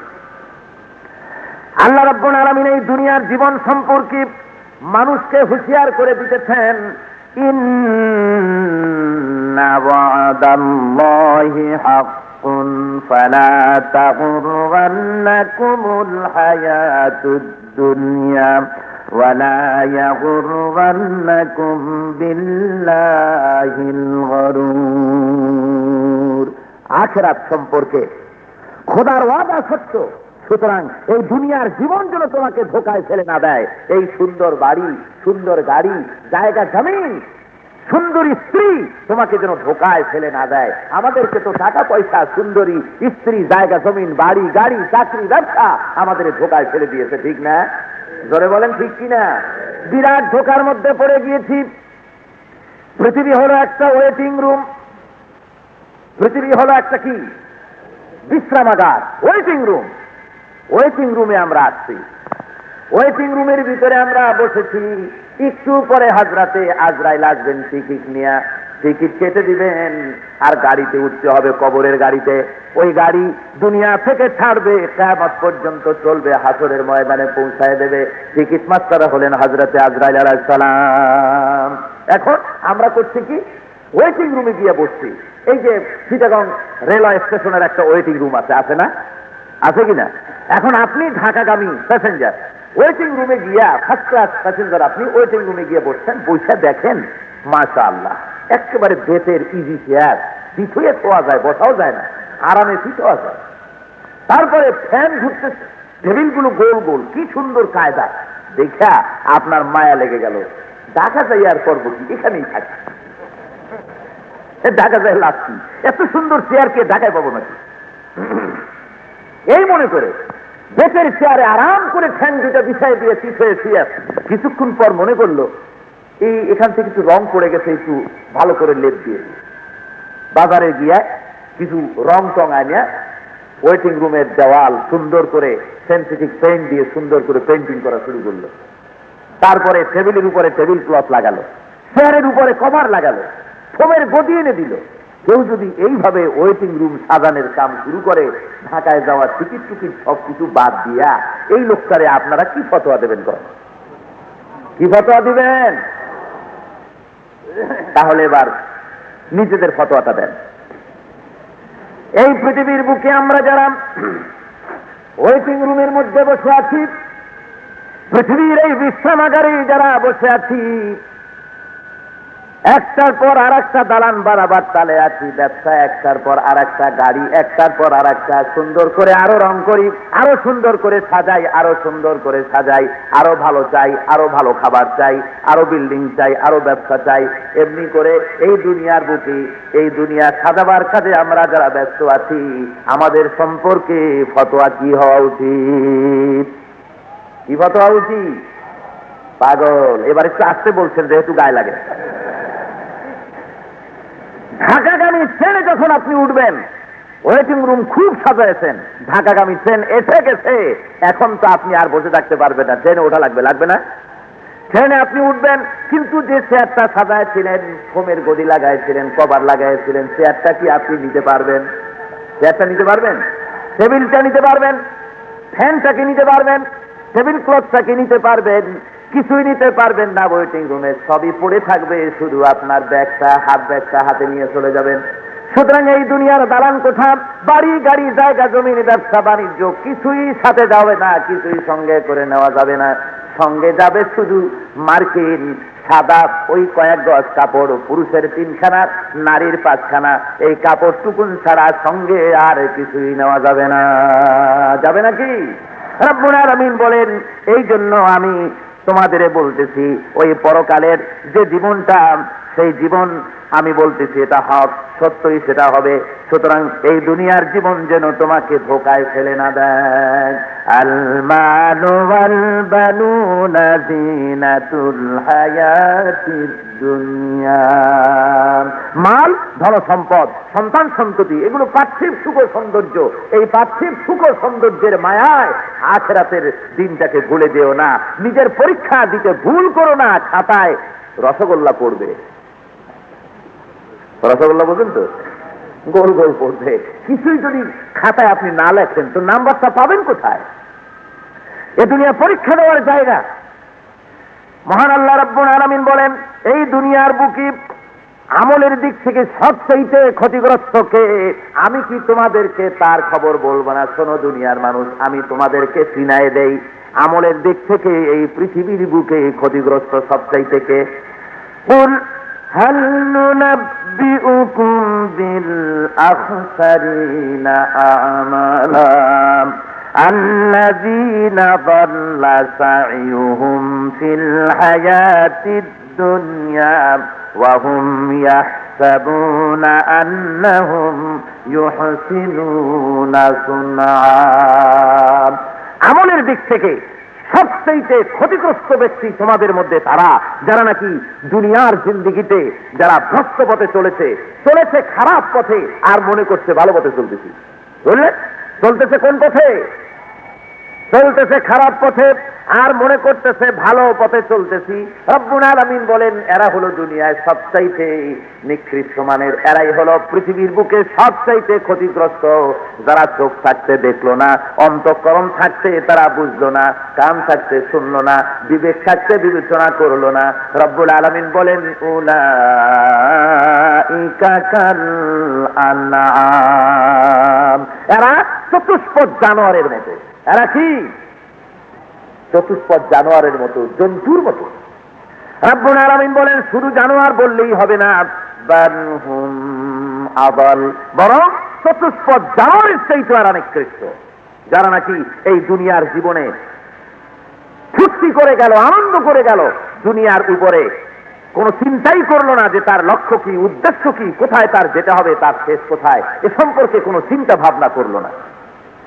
মহান আল্লাহ রাব্বুল আলামিন বলেন, বাল তুসিরুনাল হায়াতাদ দুনিয়া ওয়াল আখিরাতু খায়রুন ওয়া আবকা।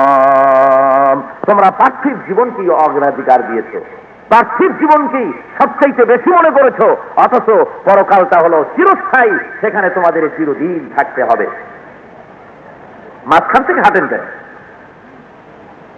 প্রতি বছর আপনাদের বলা হয়, এমনি যারা নুন চাকতে আছেন, এক প্রকার আছে না তরকারির নুন চাকে, মিষ্টি লবণ বেশি হয়েছে না ঝাল বেশি হয়েছে, বুঝলেন, নুন চেখে যায়। এই ধরনের নুন চাখা শ্রোতা হওয়া উচিত না। কোরআন শরীফের তাফসীর শুনতে এসেছেন, আদবের সাথে চুপ করে বসে থাকুন। মাঝখান থেকে হাঁটা চূড়ান্ত বেয়াদবি। আজকেই বললাম, কালকে যেন আমার আর বলতে না হয়।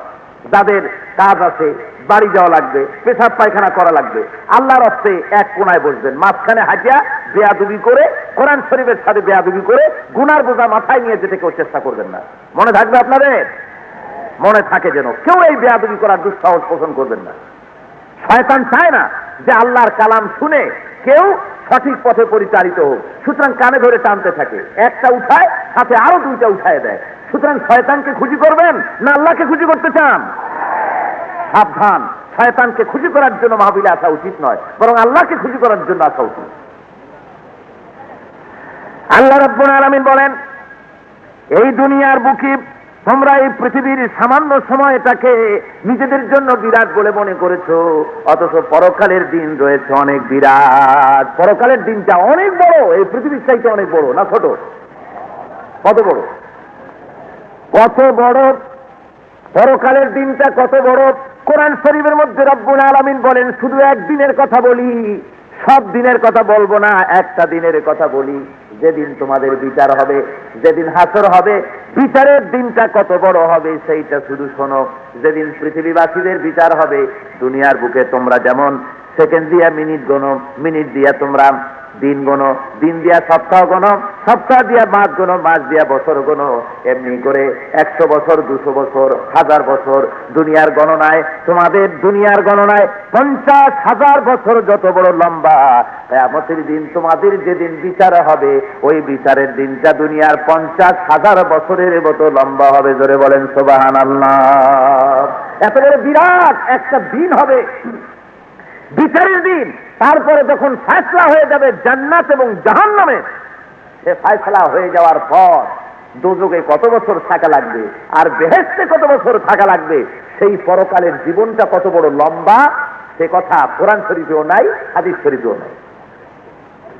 মাওলানা নুম আলাইহির রাহমা বলেন, আমি বলতে পারি কত বড় লম্বা হবে সেই দিন, পরকালটা কত লম্বা হবে আমি বলতে পারি।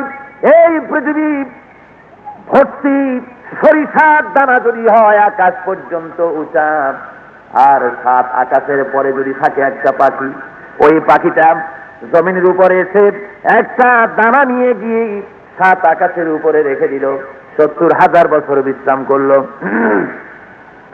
আবার একটা দানা নিয়ে গেল 7 আকাশের পরে রেখে দিল, আবার বিশ্রাম করলো 70,000 বছর।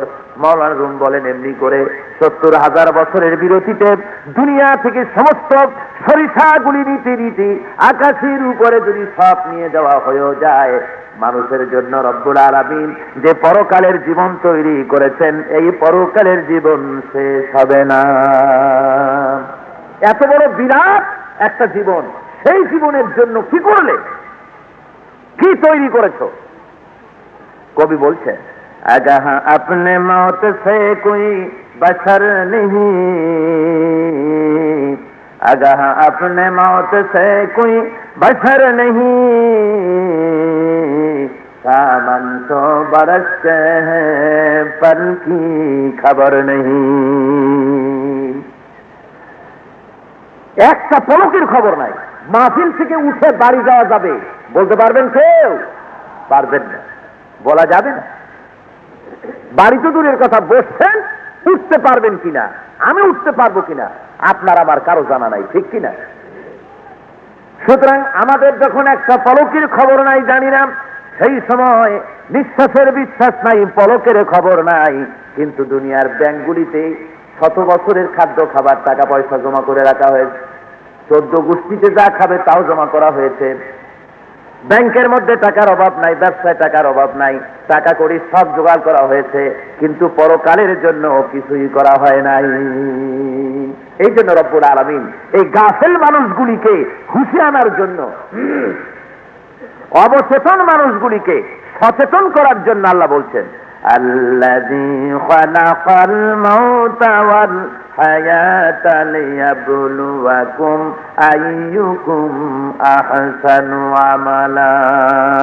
একটু দরুদ শরীফ পড়েন, সালাতুন ইয়া রাসূলুল্লাহ আলাইকুম, সালামুন ইয়া হাবিবাল্লাহ আলাইকুম, সালাতুন ইয়া রাসূলুল্লাহ।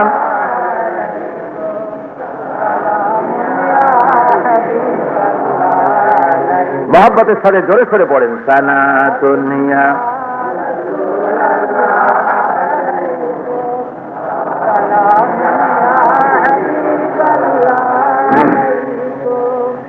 আল্লাহ রাব্বুল আলামিন বলেন,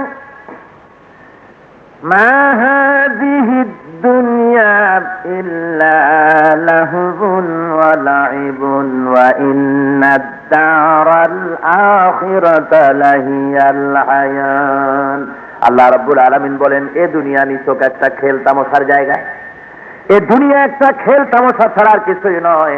জীবনের প্রকৃত আবাসস্থল হতেছে পরকাল। জোরে বলেন সুবহানাল্লাহ। এই জীবন একটা খেল তামাশার জায়গা। ছোট্ট একটু খেলা তামাশা, মানুষে যে খেলা করে, খেলা কি অনেক সময় করে নাকি অল্প সময়? অল্প সময়ের খেলা। সুতরাং এই অল্প সময়ের জন্য একটু খেল তামাশা, এই খেল তামাশার জায়গা এসে ওমর খৈয়ামের মুরিদ হওয়া চলবে না। ওমর খৈয়াম তার মুরিদদেরকে বলেছে, এই বেলা ভাই মদ খেয়ে নাও, কাল নিশীতের ভরসা কই। এই বেলা ভাই মদ খেয়ে নাও, কাল নিশীতের ভরসা কই। চাঁদনি জাগবে যুগ যুগ ধরি, আমরা তো আর রব না সই। আমরা তো পৃথিবীতে থাকবো না, আমরা এই দুনিয়া থেকে চলে যাব। সুতরাং পাইকারি দরে ঢালো সুরা সখী, মিঠাও পিয়াসা, জম্মের খাওয়া খাও, ঢালো আর খাও। বুঝলেন? বড় বড় লিডার, বড় বড় ধনী সব বড় বড় হোটেলে গিয়া তারপরে গ্লাসের মধ্যে লাল লাল কি জানি পানি, এইগুলা বোতলে বোতলে একটু টাক লাগায়, একটার সাথে আর একটা মিশায় কয়, আমি আপনার স্বাস্থ্য পান করিতেছি। আল্লাহ কয়, কুলু ওয়া তামাত্তাউ, খাও, পান করো, ফুর্তি করো, মজা লুটো, জম্মের খাওয়া খাও। রব্বুল আলামিন বলেন, ওয়া ইয়ামুদ্দুহুম ফি তুগয়ানিহিম ইয়ামাহুন। সার্কাসের সীমা লঙ্ঘনের এই রশিকে আমি আরো ঢিল দেই, খা, বেশি করে খা, পান কর, দেখি কদ্দুর যাইতে পারো। তারপরে একটা সময় আসবে যখন আমার টিকিট মাস্টার সময় মতো পৌঁছে যাবে। ঠিক পাইছেন? টিকিট মাস্টার কেন? আপনাদের এই চট্টগ্রামের টিকিট মাস্টার না, কিন্তু গোটা পৃথিবীর সকলের মৌতের টিকিট বিলি করতেছেন তিনি। ভালো বুঝতে পেরেছেন? একজন মনে করছিল ওয়াজ শুনতে গেছে, শুনে ওয়াজ শুনেছে কি, যে ঘরের মধ্যে কুত্তা থাকে বেশি আর প্রাণীর ছবি থাকে, ফেরেশতা সে ঘরে ঢোকে না। কয়, আল্লাহ বড় সুন্দর মশলা একটা পাইছি, বাড়ি যাইয়া কুত্তা 6-7টা ঘরের মধ্যে রাখছে, খাটের তলে একটা, গেটে একটা, বাড়ির মধ্যে একটা, দোতলা একটা, তিনতলায় একটা, ছবি দিয়ে ঘর ভরে ফেলেছে। বন্ধু এসে বলছে, এই মিয়া, তুমি তো কখনো কুত্তা টুত্তা পালো নাই, তোমার ঘরে এত কুত্তা কেন? কয়, দেখো ওয়াজ শুনে আসছে, এক মৌলানা সাহেব বলছেন যে ঘরে কুত্তা থাকে ফেরেশতা সে ঘরে ঢোকে না। সুতরাং আজরাইল ফেরেশতা, আজরাইল আমার ঘরে ঢুকতেও পারবে না, আমার জানও কবে ঢোকে না। বাইরে মোটে যাবোই না, ঘরের মধ্যে থাকবো, সমস্ত প্রয়োজন এখানে মিটাবো, আর যখন বাইরে যাবো কুত্তার সাথে থাকবে। বন্ধু বলছে, মিয়া কুত্তা কি মরে না সারা জীবন বেঁচে থাকে একেবারে কিয়ামত পর্যন্ত? কয় না, কুত্তা তো মরে। বন্ধু বলছে, ও কুত্তার মালিক বন্ধু শোনো, আজরাইল যে বাধা দেওয়ার জন্য তুমি কুত্তা রেখেছো বাড়ি, আজরাইল যদি নিজে নাও আসেন তাহলে কুত্তা মারে যে ফেরেশতা তোরেও মারবে সেই ফেরেশতা। কুত্তা মারা ফেরেশতা তার বন্ধ করতে পারবি না, এইটা ঢুকিয়া জায়গা মতো তোরে শেষ করবে। ভাইরা আমার, আল্লাহ রাব্বুল আলামিন পরিষ্কার করে বলছেন, দুনিয়ার বুকে এই সীমিত সময়ের মধ্যে, সীমিত সময়টুকু নিজের জন্য খুব আরাম মনে করে নিলে, আর পরকালে অত বড় বিরাট জায়গাটা, অনেক লম্বা সময়, যার সীমা নাই, আদি নাই, শেষ নাই, শুরু নাই, শুরু আছে শেষ নাই, এই দিনের জন্য কি তৈরি করলে তুমি? রাব্বুল আলামিন বলেন, রাদিতুম বিল হায়াতিদ দুনিয়া মিনাল আখিরাতি ফামা মাতাউল হায়াতিদ দুনিয়া ফিল আখিরাতি ইল্লা কালিল। দুনিয়ার জীবনে পরকালের জীবনের তুলনায় দুনিয়ার জিন্দেগি খুব পছন্দ হয়ে গেছে তোমাদের, তাই না? আল্লাহ বলছেন দুনিয়ার জীবনটা পরকালের তুলনায় খুব বেশি ভালো লাগছে। ও মুসলমান শুনে নাও, ফামা মাতাউল হায়াতিদ দুনিয়া ফিল আখিরাতি ইল্লা কালিল। ওই আখিরাতের জীবনে দুনিয়ায় যা পেয়েছো তুমি, আখিরাতের যা আমি দেব তোমাদেরকে, তার তুলনায় এই পৃথিবী অত্যন্ত নগণ্য জিনিস তোমরা পেয়েছো। বাড়ি, গাড়ি, জায়গা, জমিন, টাকা পয়সা যা তুমি পেয়েছো, এটা দুটো অর্থ হতে পারে। এক অর্থ হলো এখানে যা পেয়েছো তা আখিরাতের তুলনায় অনেক কম, অতি নগণ্য। দ্বিতীয় অর্থ হতে পারে এখানে যা পেয়েছো কিয়ামতের ময়দানে এর থোড়াই তোমার সাথে যাবে, এগুলি কিচ্ছু যাবে না তোমার সাথে, কিছুই পাবে না। বড়দের সেইটুকুন পাবে যেটুকুন আমার রেজামন্দির জন্য, আমার হাবিবের রেজামন্দির জন্য যেটুকুন এই আল্লাহর পথে ব্যয় করেছে, এইটুক যেতে পারে, এর বেশি কিছু যাবে না। কিন্তু লোকেরা বিশ্বাস করতে চায় না। কোন লোকেরা বিশ্বাস করে না? ওই ওমর খৈয়ামের মুরিদরা। ঠিক পাইছেন তো তাদের? ওমর খৈয়াম তার মুরিদদের শিখায় দিয়েছেন, নগদ যা পাও হাত পেতে নাও, বাকিরি খাতায় শূন্য থাক। নগদ যা পাও হাত পেতে নাও, বাকিরি খাতায় শূন্য থাক। দূরের বাদ্য কিলাব শুনে মাঝখানে দেবে যায় ফাঁক। আরে নগদ যা পাও তাই নাও। মৌলভী সাহেবরা বলছে পরকাল হবে, কিয়ামতে সুন্দরী হুর পাবা, এত সুন্দর হুর যে গা যা খাবে গলার উপর যে দেখা যাবে যে পেটের মধ্যে কি যাইতেছে, এত সুন্দরী, সুবহানাল্লাহ বিহামদিহি, যা মানুষ কল্পনাও করতে পারে না, চিন্তাও করতে পারে না। এত সুন্দরী রূপসী তরুণী তন্নি আল্লাহ রেখেছেন বেহেশতের মধ্যে। ওমর খৈয়াম বলেন, ও আমার মুরিদেরা, নগদ যা পাও হাত পেতে নাও, বাকির খাতায় শূন্য থাক। ওটা তো বাকি, বেহেশত বাকি, কবে পাবা? মৌলভী সাহেবদের কথা হইতেও পারে, হইবার বিপারে, না হইবার বিপারে, দুটোরই সম্ভাবনা, হতেও পারে না হতে পারে। সুতরাং ওই বাকি কবে পাবা, সেই জন্য রাস্তাঘাটের এই সব সুন্দরী হুরি যারা হাইটে চলে বেড়ায়, এই টাটকা সুখগুলো ছেড়ে দিবে নাকি? হতে পারে না। জোরে খন্ড উজুবিল্লাহ। নগদ যা পাও হাত পেতে নাও, বাকির খাতায় শূন্য থাকে।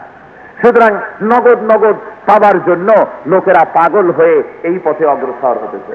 রব্বুল আলামিন বলে, শোন দুনিয়ার মানুষ, এই দুনিয়ার জিন্দেগি, এই জিন্দেগিতে যা পেয়েছো, আখিরাতে আমি তোদের জন্য যে পুরস্কার রেখেছি তার তুলনায় এগুলি নগণ্য, তুচ্ছ, কিছুই না।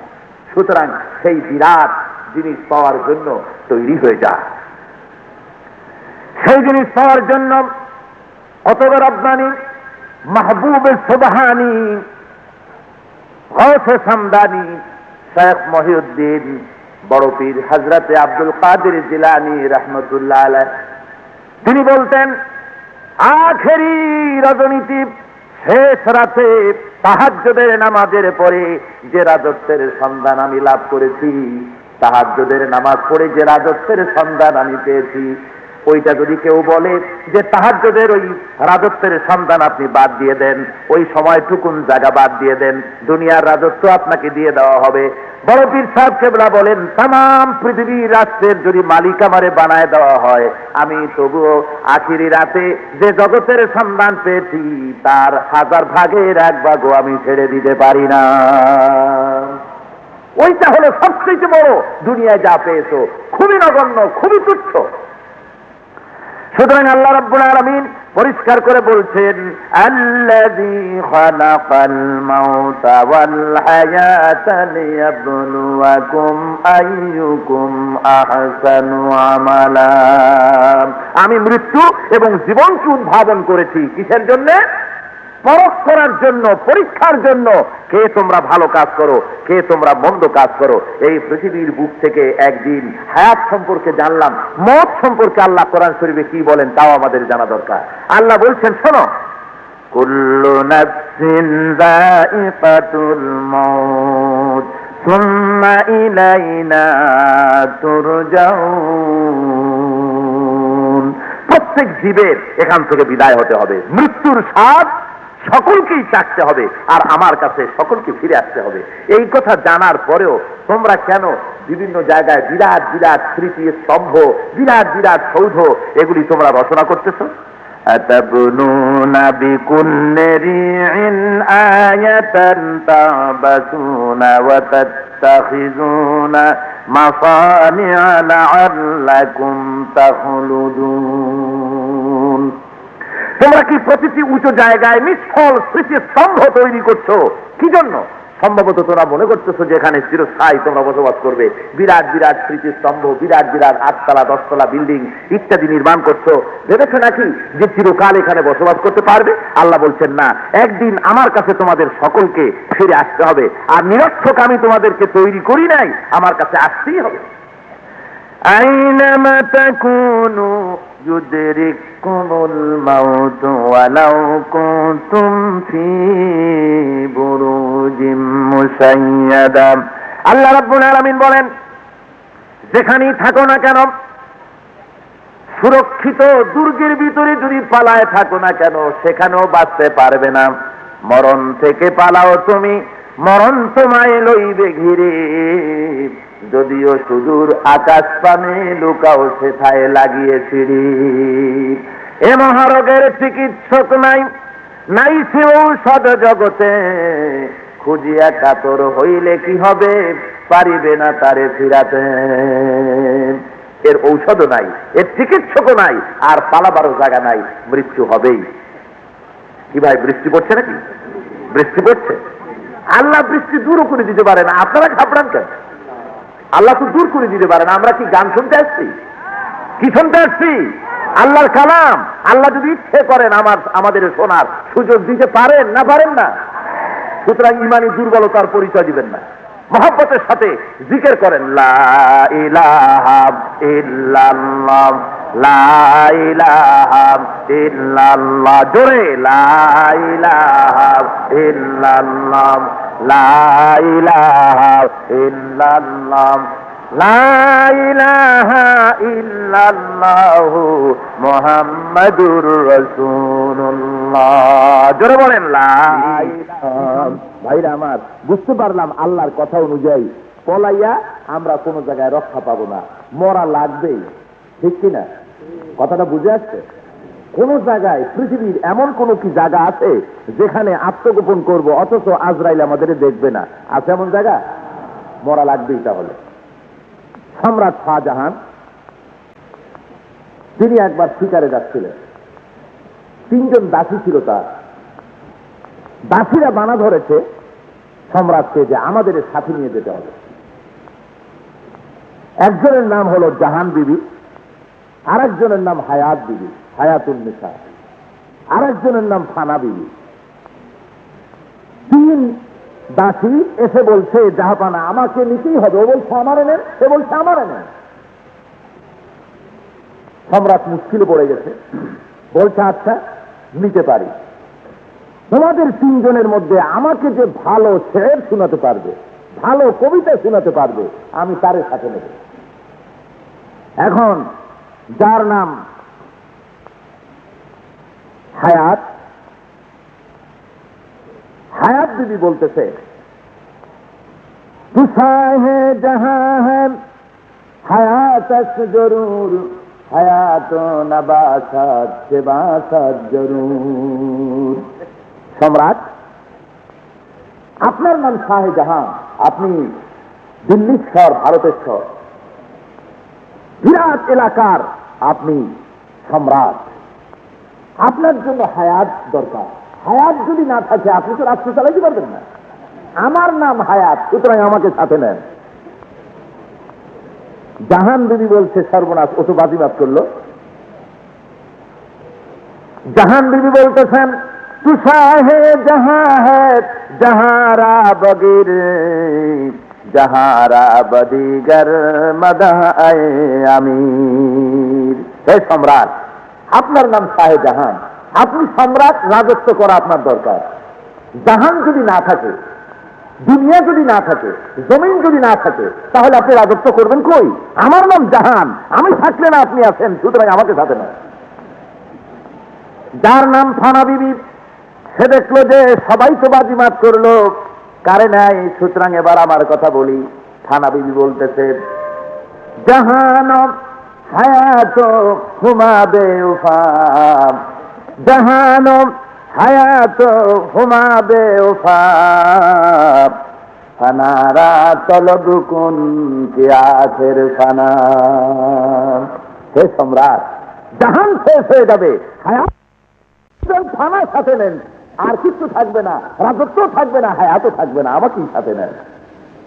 ভাইরা আমার, এই পৃথিবীর বুকে এই ছোট্ট দৃষ্টান্তের মাঝে আমরা বুঝতে পারি পৃথিবীর বুকে আমরা এসেছি, আমাদের যেতে হবে, পৃথিবী থাকবে না, আমরাও থাকতে পারবো না, বিদায় হতেই হবে, আর আল্লাহ রাব্বুল আলামিনের দরবারে হাজির হতে হবে, বলাবার কোনো উপায় নাই। রব্বুল আলামিন বলেন কুল ইন্নাল মাউতাল্লাযী তাফিরুনা মিনহু ফাইন্নাহু মুলাকীকুম। বলে দাও, মৃত্যু থেকে তোমরা পালাচ্ছ নাকি? মৃত্যু থেকে কোথাও পালায় যেতে পারবে না, মৃত্যু তোমাদেরকে অবশ্যই তোমাদের সঙ্গে দেখা করবে। মৃত্যু থেকে পালাবার কোনো রাস্তা নাই, এ মৃত্যু তোমাদের সাথে অবশ্যই দেখা করবে, পালাবার পথ নাই। একজন দার্শনিক, কথা বুঝতে পেরেছেন, নৌকায় উঠেছে, মাঝিকে বলছে মাঝি, নৌকায় চলছে, বিরাট নদীর মধ্য দিয়ে নৌকা পাড়ি দিয়েছে, বলছে মাঝি আরে দর্শন চেনো? দর্শন কাকে বলে? মাঝি বলতেছে দার্শনিক ভাই, বাবুজি দর্শন কারে বলে আমি তো চিনি না, কলা কচু বহুত খাইছি, তরি তরকারি খাইছি, দর্শন তরকারি কোন জায়গায় পাওয়া যায় তা তো জানিয়ে দেবে। বেউকুব কোথাকার, জীবনটা সারে না মাটি হয়ে গেছে তোর, দর্শন চিনিস না। বাবু বলতেছে এই মাঝি, খুব তো দাঁত বাইর করে হাসতেছি, আরে ইতিহাস করছিস, কোনোদিন ইতিহাস চিনিস? মাঝি বলে বাবুজি রাজাহাঁস খেয়েছি, পাতিহাঁস খেয়েছি, ইতিহাস কোন বাগানে কোন বাজারে পাওয়া যায় ইতিহাস কোনোদিন খাই নাই, ইতিহাসটা কি তা তো জানি না। বেউকুব কোথাকার, জীবনের আঠারো নষ্ট হয়ে গেছে। এই মাঝি বলতে পারিস সূর্য আর ওঠে আর ডোবে কেন, এর কারণ কি? আমি এই সব কিছু বুঝি না, আমি এগুলি কিছু জানি না, খাবারে লজ্জা দিচ্ছেন, জীবন তোর 12 আনা মাটি। মাঝি বলতেছে ওগো বাবুজি, জীবন আমার 12 আনা মাটি হতে পারে, কিন্তু আমি আর কিছু শিখি নাই, একটাই শিখেছি, নদীর ভিতরে যখন তুফান হয় হাইল ধরে নৌকা কেমনে ঠিক রাখে সেটা আমি জানি, এইটা শিখেছি, আর কিছু শিখি নাই। কিছুক্ষণ পরে দেখা গেল উত্তর দিকে মেঘ করেছে। মাঝি বলে বাবুজি সাঁতার জানেন নাকি? সাঁতার কি? আমি তো সাঁতার জানি না। সাঁতার কেন? তুফান শুরু হয়েছে, নৌকাতে ডুবে যাবে। মাঝি বলতেছে ওগো বাবুজি, 3টা সাবজেক্টে আমার জীবনের 12 আনা আপনি ফেল করায় দিলেন, আমি তো এখন দেখতেছি একই সাবজেক্টে আপনার জীবন 16 আনা ফেল। আমি তো 12 আনা ফেল হইছে, তারপরেও সাতটায় কুলি উঠতে পারবো। 12 আনা ইতিহাস পাতিহাস না জেনে, দর্শন না জেনে, জ্ঞান বিজ্ঞান না জেনে, সামান্য যতটুকুন জেনেছি তাই দিয়া সাতটায় কুলে যাইতে পারবো। আপনাকে তো দেখি এত কিছু শেখার পরে পারে যাওয়ার কোনো উপায় নাই। বাবু বলতেছে আরে মাঝি, কখনো কি এইরকম হয় নাকি? নৌকা কি এরকম ডোবে? আরে ডোবে না, আমার বাপ এই মাঝিগিরি করতে গিয়ে মরছে, তারপরে তোমার দাদা, ওই দাদাও মরছে এইরকম, তোমার মামু কইছেও, তোমার নানা, ওই নানাও মাঝিগিরি করে মরছে। দার্শনিক বলতেছে বেহায়াতে তুমি কম না, বেশরম, এতগুলো মানুষ বললো এই নৌকার মাঝিগিরি করতে আইসা, তারপরে এই মাঝিগিরি ব্যবসা ছাড়তে পারলি না, বেহায়াতে টাকা। মাঝি বলছে, আরে দার্শনিক বাবু, আপনার ওয়ালেদে মোকাররম হায়াতে আছেন না মরে গেছেন? আমার আব্বাজান ইন্তেকাল ফরমাইছেন। কোথায় ফরমাইছেন? ইন্তেকাল ফরমাইছেন উনি ঘরের মধ্যে খাটের উপরে শুয়ে শুয়ে ডাকছে, ইন্তেকাল করেছে। বড় লোকের বহুত বড় লোকই কায়দায় আর কি। একজন জিজ্ঞেস করছিল একজন গরিবের কাছে, মিয়া তোমার বাপে নাকি মরছে? গরিবের মরা কোন রকম চোখ বুঝে আছে আর কি। যে আমার আব্বাজান তো ওইরকম মরছে আর কি। আপনার দাদা একটা তিনিও বাড়িতে মরছে, আপনার মামু ওর মা বাড়িতে মরছে, দাদা নানা ওনরাও বাড়িতে মারা গেছে। মাঝি বলছে, দার্শনিক বাবু, আপনিও তো আমার চাইতে বেহায়া কম না, যে বাড়িতে এত মানুষ বললো সেই বাড়িতে থাকতে পারলেন না আজ পর্যন্ত। মাঝি কিন্তু বুঝাতে চেয়েছে, মাঝি এই ঘটনার দ্বারা বুঝাতে চেয়েছে, দার্শনিক সাহেব শুনে নেন, মৃত্যুর সম্পর্ক বাড়ির সাথে না, মৃত্যুর সম্পর্ক গাড়ির সাথে না, প্লেনের সাথে না, মৃত্যুর সম্পর্ক নৌকার সাথে না, ট্রেনের সাথে না, নৌকার সম্পর্ক বন্দুকের সাথে না, মৃত্যুর সম্পর্ক হলো সময়ের সাথে। সময় যখন আসবে, গাড়িতে হোক, ট্রেনে হোক, প্লেনে হোক, বিমানে হোক, যে কোনো জায়গায় হোক না কেন, সময় যখন এসে যাবে, মৌত হবে, কেউ ফিরাইতে পারবে না। জায়গার সাথে মৃত্যুর সম্পর্ক নাই, সম্পর্ক সময়ের সাথে। সময় এলো, চলে যেতেই হবে, কেউ ঠেকাতে পারবে না। ঠিক কিনা ভাইয়ের আমার রব্বুল আলামিন তাই পরিষ্কার করে বলছেন, পালাতে পারবে না, যেতে পারবে না, বিদায় হতে হবে, কবরে সকলকে যেতে হবে। সুতরাং এই দুনিয়ার বুকে কিছু আমল করে নাও, কিছু কাজে লাগায় নাও, নইলে মরে গেলে পরে এত কান্দা কান্দবে, চোখের পানিতে গালের গোস্ত পচে যাবে, মানুষ কান্দবে, কবরে কান্দে কোনো লাভ হবে না, আখিরাতে কিয়ামতের দিন কেঁদেও কোনো লাভ হবে না। দুনিয়ায় কোটিপতি লক্ষপতি হতে পারেন, টাকা কড়ির কোনো অভাব নাই, কিন্তু মরলে পরে একদম অসহায় হয়ে যেতে হবে। কবি বলতেছেন, শাহানে জাহাঁ কো जिन्हें फखर से देते थे बाज, शाहाने जहां को जिन्हें फखर से देते थे बाज, वो आज कब्र में है सूरह अलहम्दु की मोहताज। যে সম্রাট শাহজাহানকে লোকেরা কর দিতে পেরে, খাজনা দিতে পেরে নিজেদেরকে গৌরবান্বিত বলে মনে করত, যে সম্রাট শাহজাহানের প্রজা আমরা, এই বলে যারা গৌরবান্বিত করত, মনে করত, যাকে খাজনা দিতে পেরে সম্রাট শাহজাহান কবরের মধ্যে চলে গেছে, আজকে সূরা আলহামদুর মতো ছোট্ট একটি সূরার জন্য কাঙ্গাল হয়ে হাত পেতে বসে আছে। অর্থাৎ কবরের ভিতরে রাজা হোক, বাদশা হোক, যে কেউ হোক, সূরা আলহামদু কি মোহতাজ হয়ে, সূরা ইখলাসের, সূরা ফাতিহার মোহতাজ হয়ে বসে আছে সেখানে। আল্লাহ রাব্বুল আলামিন তাই বলতে চান, এ জীবন জীবন নয়, আরেকটা জীবন আছে, ওখানে যেতে হবে, যাওয়ার আগে কিছু তৈরি করে নিয়ে যাও, তা না হলে পরে সেখানে বড় মুশকিলে পড়ে যাবে, মুসিবতে পড়ে যাবে, সেখানে কেউ তোমাকে কোনো উপকার করবে না, সেখানে বাঁচবার কোনো পথ থাকবে না। আমরা এখন কোরআন শরীফের হায়াত এবং মৌত, الذي خلق الموت والحياة ليبلوكم أيكم أحسن عملا, এই আয়াতের দ্বারা হায়াত ও মওত দ্বারা আমরা বুঝতে পারলাম যে আমাদের জীবন দায়িত্বপূর্ণ জীবন। বুঝে আসছে কিনা? বুঝে আসছে? জীবনটা দায়িত্বপূর্ণ জীবন। এই পরীক্ষাগারে আল্লাহ আমাদের পরীক্ষা করতে চান যে আমরা কে ভালো আর কে মন্দ, তা প্রমাণ হবে আমল দিয়ে, কাজ দিয়ে। কাজ করতে হবে। এই জন্য ইসলাম বৈরাগ্যতা কবুল করে না। ইসলাম বৈরাগ্যতা স্বীকার করে? স্বীকার করে। আপনি যদি বাড়ি গাড়ি, জায়গা জমিন, ব্যবসা বাণিজ্য, স্ত্রী পুত্র পরিজন সবগুলিকে ঝামেলা মনে করে জঙ্গলের ভিতরে যায় যদি ইবাদত করেন, যদি ওখানে জীবন কাটান, তাহলে ওই আপনার পলাতকৃত দাসের মতো কিয়ামতের দিন আল্লাহর দরবারে হাজির হতে হবে, কোনো ইবাদত কবুল হবে না। সংসারের ভেতরে থাকবে, পরীক্ষার ময়দানে থাকতে হবে, পরীক্ষা দিতে হবে, ব্যবসা বাণিজ্য করতে হবে, ইলেকশন করতে হবে, রাষ্ট্র চালাতে হবে, মন্ত্রী হতে হবে, ডিসি হতে হবে, এসপি হতে হবে, সংসার চালাতে হবে, চাষবাস করতে হবে, পরীক্ষার ময়দানে আসতে হবে। পরীক্ষার ময়দানে নাই, তাহলে তোমার পরীক্ষাটা হবে কেমন? যার জন্য আমি মাঝে মধ্যে বলে থাকি, ওই যে প্রাইমারি মাস্টার সে যদি বলে, মসজিদের ইমাম যদি বলে যে আমি ঘুষ খাই না, মসজিদের ইমাম যদি বলে আমি ঘুষ খাই না, প্রাইমারি স্কুলের শিক্ষক যদি বলে আমি ঘুষ খাই না, একথার দাম আছে? ধরে বলেন দাম আছে? দাম নাই। এই জন্য যেহেতু ইমাম সাহেবরে প্রাইমারি স্কুলের মাস্টারে ঘুষ দেয় কেনা, খাবাতি খাই না বললেই হলো, পাইলে তো খাই না। সুতরাং এদের কথার কোনো মূল্য নাই। মূল্য হলো এসপি যদি বলে, দারোগা যদি বলে, এ ধরনের লোকেরা যদি বলে আমরা ঘুষ খাই না, তাহলে কথার দাম আছে, যেহেতু ওই ঘুষের পরীক্ষার ময়দানে তারা রাত দিন 24 ঘন্টা দাঁড়ায় আছে, ঠিক না? পুলিশ যদি বলে আমি ঘুষ খাই না, বিরাট এ কথার দাম, জোরে কোন সুবহানাল্লাহ। যেহেতু ঘুষের ময়দানে অনাবরত রাস্তার উপরে ট্রাফিক পুলিশ যারা থাকে, অনাবরত ট্রাক যায়, দাঁড়ায় দাঁড়ায় 5 টাকা 2 টাকা অবৈধভাবে ওই ট্রাকের ড্রাইভাররা হাদিয়া দিয়ে যায়, বুঝলেন?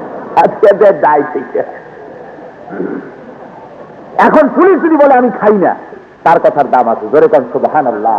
যেহেতু পরীক্ষার ময়দানে আছে, অগ্নি পরীক্ষার ময়দানে আছে, টাকা দিতেছে অথচ নিচ্ছে না।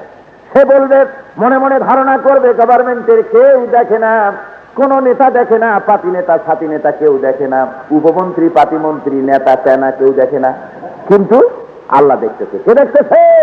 আল্লাহ রাব্বুল আলামিন দেখতেছে। আল্লাহর চোখে ভাগি দেওয়ার উপায় নাই, তখন সে ভালো হবে। আর এই খাওফে খোদা আমলের মাধ্যমে যদি না আসে, কোনদিন পরিশুদ্ধ হতে পারে না। গভর্নমেন্ট করেছে কি, অফিসাররা যাতে করে করাপশন করতে না পারে, সেই জন্য এন্টি করাপশন তৈরি করেছে, তাই না?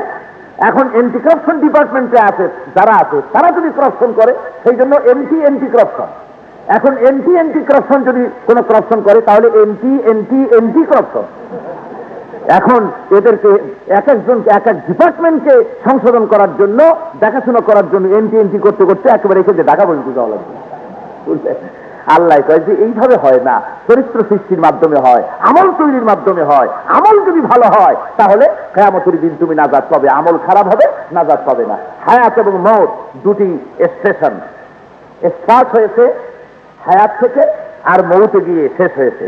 এই সময়ের ভিতরে আমাদেরকে পরীক্ষা দিতে হবে। এই পরীক্ষায় আমলের দিক থেকে আমাদের মধ্যে কে ভালো কে মন্দ, আল্লাহ তা পরীক্ষা করবেন। রব্বুল আলামিন বলেন, মান কাফারা ফাআলাইহি কুফরুহু ওয়া মান আমিলা সালিহান ফালিআনফুসিহিম ইয়ামহাদুন। যে ব্যক্তি কুফরি করেছে, এই কুফরি তার উপরে ন্যস্ত। আর যে ভালো কাজ করেছে, আল্লাহ বলেন আমি তার জন্য রাস্তা, সে নিজের রাস্তা সে নিজে পরিষ্কার করলো। জোরে কোন সুবহানাল্লাহ, জোরে কোন আলহামদুলিল্লাহ। যে কুফরি করলো, সে এই কুফরি তার উপরেই ন্যস্ত হবে। এর দ্বারা, নিজের আমলের দ্বারা সে নিজে দায়ী হবে কিয়ামতে। যে ভালো কাজ করলো, সে নিজের রাস্তা পরিষ্কার করে নিল, আল্লাহর কাছে যাওয়ার জন্য রাস্তা পরিষ্কার। মহান আল্লাহ রাব্বুল আলামিন বলেন, আমার রাস্তায় যারা কাজ করবে, ভালো কাজ যারা করবে, তারা নারী হোক আর পুরুষ হোক, মান আমিলা সালিহান মিন যাকারিন আও উনসা ওয়া হুয়া মুমিনুন فلنحيينه حياة طيبة ولنجزينهم أجرهم بأحسن ما كانوا يعملون। পুরুষ হোক আর নারী হোক, যদি মুমিন হয়, আর এই মুমিন অবস্থায় সে যে ভালো কাজ করবে, সে ভালো কাজের পুরস্কার অবশ্যই আমি রব্বুল আলামিন দান করব। আর ভালো কাজ যতটুকুন করবে, তার চাইতে বেশি আমি দান করবো। জোরে কোন সুবহানাল্লাহ। যতটুকুন ভালো কাজ করবে মুমিন পুরুষ আর নারী, এক যদি করে, একের উপরে 10টা গ্রেস মার্ক লাগায় দেব। শয়তান বলেছিল, রব্বুল আলামিন 6 লক্ষ বছরের ইবাদত আমার নষ্ট করে দিলে, আয় আল্লাহ তাহলে তুমি আমাকে সময় দাও, কিয়ামত পর্যন্ত হায়াত দাও, মানুষের রব রেশায় ঢুকে ওয়াসওয়াসা দেওয়ার সুযোগ দাও। আল্লাহ কয় সব কবুল করে নিলাম। শয়তান বলে, তাহলে খোদা তোমার জান্নাতের সংখ্যা, জান্নাতের অত সংখ্যা লাগবে না, দোজখের সংখ্যা আরো বাড়াও, তোমার বান্দাগুলিকে ওয়াসওয়াসা দিয়ে আমি জাহান্নামে সব ভরে দেব। রব্বুল আলামিন বলেন, এ ফেরেশতারা, শয়তান কি বলে গেল শোনো। ও আমার ফেরেশতারা, শয়তানের ওয়াসওয়াসায় পড়ে আমার বান্দা যদি একটা গুনার কথা চিন্তা করে, আমল নামায় লিখবা না, গুনাহটা যখন করা হয়ে যাবে একটা গুনাহ লিখবা। আর যদি আমার বান্দা একটা নেকির কাজ করে, একটা নেকি করার নেকির নিয়ত করেছে, কাজটা করে নাই, নিয়ত করার সঙ্গে সঙ্গে আমল নামায় একটা নেকি লিখে দাও। আর কাজটা যখন পুরা হয়ে যাবে, তখন একের পরিবর্তে 10টা নেকি আমার বান্দার আমল নামায় দিয়ে দাও। একে 10 গুণ দেব, এটা হলো মিনিমাম। আর ম্যাক্সিমাম কি? রব্বুল আলামিন বলেন, ম্যাক্সিমামটাও শোনো। তার দৃষ্টান্তও আমি দিয়ে দিই। মাসালুল্লাযীনা ইউনফিকুনা ফী সাবীলিল্লাহি কামাসালি হাব্বা, আমার রাস্তায় দান করার পরিণতির কথা শোনো, সবের কথা শোনো। তোমরা যদি একটা বীজ বপন করো, ওই একটা বীজ থেকে একটা চারা উঠলো, ওই চারার গোড়া থেকে 7টা ডাল বেরোলো, প্রত্যেক ডালে 100 করে দানা দিলাম, 7টা ডালে 700 দানা হয়ে গেল। আমি রব্বুল আলামিন তোমার চোখের সামনে একটা দানা দিয়া 700 ধান যদি দুনিয়ায় দিতে পারি, যারা আমল করবে ভালো, আমার যদি পছন্দ হয়ে যায়, আমার সন্তুষ্টির জন্য যদি করো, 10 থেকে শুরু করে 700 পর্যন্ত নেকি একের বিনিময়ে আমি রব্বুল আলামিন দেব। শুধু 700 নয়, রব্বুল আলামিন বলেন এমন এমন আরো অনেক কাজ আছে, আমার সন্তুষ্টির জন্য যদি করে কেউ, 700 থেকে শুরু করে 70,000 পর্যন্ত দেব। এরপরে রব্বুল আলামিন আরো বলেন শুধু 70,000 না, এর চাইতেও বেশি খুশি যদি আমি হই, কোনো মার্কা টার্কা নাই, কোনো নাম্বার নাই, কোনো সীমা সংখ্যা নাই, আমি রব্বুল আলামিন আমার নিজ হাতে বান্দারে খুশি করে দেব। জোরে কান সুবহানাল্লাহ। নিজ হাতে দেব। আল্লাহ হাদিসে কুদসির ভিতরে এসেছে রোজা সম্পর্কে, আস-সাওমু লি ওয়া আনা আজজি বিহি, অন্য রিওয়ায়াতে এসেছে ওয়া আনা উজজা বিহি, রোজা আমার জন্য, রোজার পুরস্কার আমি দেব। তাহলে অন্যান্য নামাজের, হজের সব কেটা দেবে? অর্থাৎ সবই আল্লাহ দেবেন, কিন্তু রোজার সব আল্লাহ নিজ হাতে দেবেন। যদি ম্যানেজার বলেন এই কাজ যদি করো তোমরা, মিলের মালিক বলতেছেন এই কাজ যদি করো তাহলে এত বেতন, ওই কাজ করলে এত, এই কাজ করলে এত, আমার ম্যানেজার তোমাদের দেবে, আর এই কাজটা যদি সম্পাদন করতে পারো আমি নিজ হাতে তোমাদের দেব। তাহলে শ্রমিকরা মনে করে ম্যানেজারের মাধ্যমে না, মালিক নিজে দেবে, কাজী অল্প টল্প না, অনেক দেবে। সুতরাং ফেরেশতার মাধ্যমে নয়, সীমা সংখ্যা দিয়ে নয়, আল্লাহ বলেন নিজ হাতে আমি দেব। অন্য বর্ণনায় আল্লাহ বলেন রোজা আমার জন্য, আর আমি রোজাদারের, আমি স্বয়ং আল্লাহ রাব্বুল আলামিন রোজাদারদের পুরস্কার। সুবহানাল্লাহি ওয়া বিহামদিহি। সুতরাং রব্বুল আলামিন পরিষ্কার করে বলছেন ভালো কাজ যারাই করবে, ভালো কাজের পুরস্কার আমি রব্বুল আলামিন তাদেরকে পেশ করব, আমার কাছে তারা পুরস্কার অবশ্যই পাবে, কোনো সন্দেহ নাই। এই সৎ কাজ যদি আমরা করতে পারি, সৎ পথে যদি আমরা চলতে পারি, তাহলে নিঃসন্দেহে আল্লাহর কাছে আমরা পুরস্কৃত হব। দুনিয়ার এই হায়াত এবং মৃত্যুকে, এই সময়টুকুন যদি আমরা কাজে লাগাতে পারি, নিঃসন্দেহে আল্লাহর কাছে আমরা পুরস্কার প্রাপ্ত হব। জোরে বলেন আমিন। বৃষ্টি দেখা যাচ্ছে, সুতরাং আমি আর বাড়াতে চাই না। আপনারা দাঁড়ানো মানুষেরা বসেন মোনাজাতের জন্য, দাঁড়ানো ভাইরা সবাই বসুন মোনাজাতে অংশগ্রহণ করার জন্য। যারা দাঁড়ানো আছেন মেহেরবানি করে তারা বসুন, মোনাজাত হবে। আর আগামীকাল আপনারা আরো বেশি পরিমাণ লোক আসবেন। আল্লাহ ইচ্ছে করলে বৃষ্টি নাও দিতে পারেন, আল্লাহর ইচ্ছা। যেহেতু বৃষ্টি পড়ছে বলে আপনারা, আপনাদের জেহেন মুনতাসির হয়ে যাচ্ছে, একাগ্র চিত্তে কথা শুনতে ব্যাঘাত ঘটছে বলে আমার সামনে এই আয়াতের ব্যাখ্যা আরো ছিল, যা আমি আপনাদের সামনে আজকে পেশ করতে পারলাম না, আগামীকাল পেশ করা হবে ইনশাআল্লাহুল আজিজ। আসুন হুজুরের শানে মোহব্বতের সাথে সালাত ও সালাম পেশ করি। ইয়া নবী সালাম আলাইকা, ইয়া রাসূল সালাম, ইয়া হাবিব সালাম।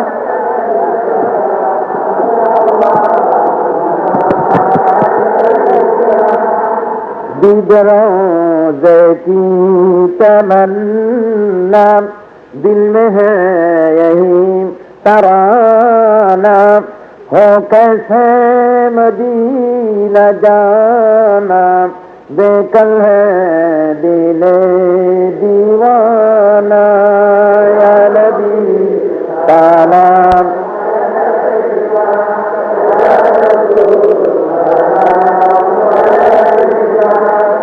या हबीब सलाम अलैका, सलावात ताक़ियात अस बुझा दो, शराबे उल्फत पिला दो, खाली है मेरा पैमाना, बेकल है दिले दीवाना, या नबी सलाम, या रसूल सलाम, या हबीब सलाम अलैका, सलावतुल्लाह بلغ العلا بكماله كشف الدجى بجماله حسنت جميع خصاله صلوا عليه بلغ العلا بكماله كشف الدجى بجماله حسنت جميع خصاله صلوا عليه وآله বসুন সবাই বসুন যারা দাঁড়িয়ে আছেন এদিক সেদিক মোনাজাতে শামিল হন আগামীকাল হবে দ্বিতীয় দিন তাফসীরের মাহফিলের আমরা আল্লাহর কাছে দোয়া করব আল্লাহ যেন বৃষ্টি অন্য সময় দিয়ে আমাদেরকে যেন একটু মেহেরবানি করে কোরআন শরীফ শোনার সুযোগ দেন জোরে কোন আমিন আগামীকাল আরো গুরুত্বপূর্ণ আলোচনা কোরআন শরীফই গুরুত্বপূর্ণ তার আলোচনাও গুরুত্বপূর্ণ অত্যন্ত কান মন লাগায়া শোনার জন্য আপনারা আসবেন আর আপনারা একে অপরকে দাওয়াত দিয়ে নিয়ে আসবেন আপনার দাওয়াতে আরো 2-3 জন লোক আপনি টার্গেট করেন যে আপনি এই তাফসীর মাহফিল উপলক্ষে 10 জন লোক মাহফিলে আনবেন এক একজনে এ ধরনের টার্গেট নিয়ে একে অপরকে দাওয়াত দিয়ে যদি আনেন আর কোরআনের আওয়াজ শুনে কোরআনের তাফসীর শুনে আত্মভোলা মানুষ অবচেতন মানুষ যদি সচেতনতায় ফিরে আসে হেদায়েতের রাস্তা যদি পেয়ে যায় কিয়ামত পর্যন্ত আপনি সাদকায়ে জারিয়ার সওয়াব পাবেন আল্লাহর কাছে জোরে বলেন সুবহানাল্লাহ জোরে কোন আলহামদুলিল্লাহ সুতরাং এই গাছ করা দাওয়াত দেওয়ার কাম কেউ ভুলবেন না একে অপরকে দাওয়াত দিয়ে নিয়ে আসবেন আর মাগরিবের নামাজ এখানে বাজামাত পড়বেন আসতে দেরি করবেন না মাগরিবের পর ইনশাআল্লাহ তাফসীর শুরু হবে আপনারা মেহেরবানি করে সম্মিলিতভাবে সবাই আসবেন আরেকটা কথা মনে রাখবেন মাহফিলের ভিতরে হাঁটা চলা করা এটা আমার অ্যাটেনশন ডাইভার্ট করে দেয় বক্তৃতার মুড নষ্ট করে দেয় আল্লাহর রাস্তে যাদের পেশাব পায়খানার বারবার যাদের আছে যারা বারবার ওঠা বসা করার অভ্যাস দয়া করে মাহফিলের মাঝখানে আল্লাহর রাস্তে বসবেন না মনে থাকবে আপনাদের এই সব লোকেরা পাশে বসবে আল্লাহর রহমত আপনাদের সকলের উপরে বর্ষিত হোক করে বলেন আমিন অনেকে দোয়া চেয়েছে তাদের জন্য দোয়া করতে হবে এই গেটে ঢোকার সময় এই গেটে এবং মেইন গেটে অনেক বুকের স্টল আছে সেখানে বহু বইপত্র আছে কোরআন হাদিসের তাফসীর আছে বাংলা ভাষায় কোরআনের তাফসীর আছে হাদিস আছে বাংলা ভাষায় লেখা এগুলো আপনারা সেখান থেকে সংগ্রহ করবেন যাওয়ার সময় 2-1খানা বই খরিদ করে নিয়ে যাবেন বিশেষ করে ইত্তেহাদুল উম্মাহ বাংলাদেশের অফিস তৈরি করা আছে মেইন গেটে সেখানে ইত্তেহাদুল উম্মাহর কর্মীরা বসে আছে আপনারা যারা সদস্য হতে চান সেখানে সদস্য হতে পারবেন এবং ইত্তেহাদুল উম্মাহ বাংলাদেশকে জানার জন্য বইপত্র প্রয়োজন যাদের যা আছে তাও ওখানে কিনতে পাওয়া যাবে ইত্তেহাদুল উম্মাহ বাংলাদেশ কি সে কথা আপনারা আগেও শুনেছেন নতুন করে বলার দরকার নাই সমগ্র বাংলাদেশের সমস্ত আলেম ওলামা পীর বুজুর্গ এবং ইসলামপন্থী মুসলমানদেরকে আহলে সুন্নাতুল জামাতের আকীদা যুক্ত যত মুসলমান বাংলাদেশে আছে সকলকে ঐক্যবদ্ধ করে আমরা আল্লাহর দ্বীন জমিনে কায়েম করতে চাই এই পথে যারা এসছে সংঘবদ্ধভাবে যে সংগঠনের মাধ্যমে যে প্ল্যাটফর্মের মাধ্যমে তার নাম ইত্তেহাদুল উম্মাহ বাংলাদেশ এর সাথে সকল মুসলমানের ঐক্যবদ্ধ হওয়া উচিত যারা বলেন ঠিক না ঐক্যবদ্ধ না হওয়া পর্যন্ত আমরা দুনিয়ার বুকে দ্বীন কায়েম করা বাংলাদেশ ইসলাম কায়েম করা আমাদের পক্ষে সম্ভব হবে না জোরে বলেন হবে আরো জোরে বলেন হবে নাকি হতে পারে না যেহেতু আমরা অনেক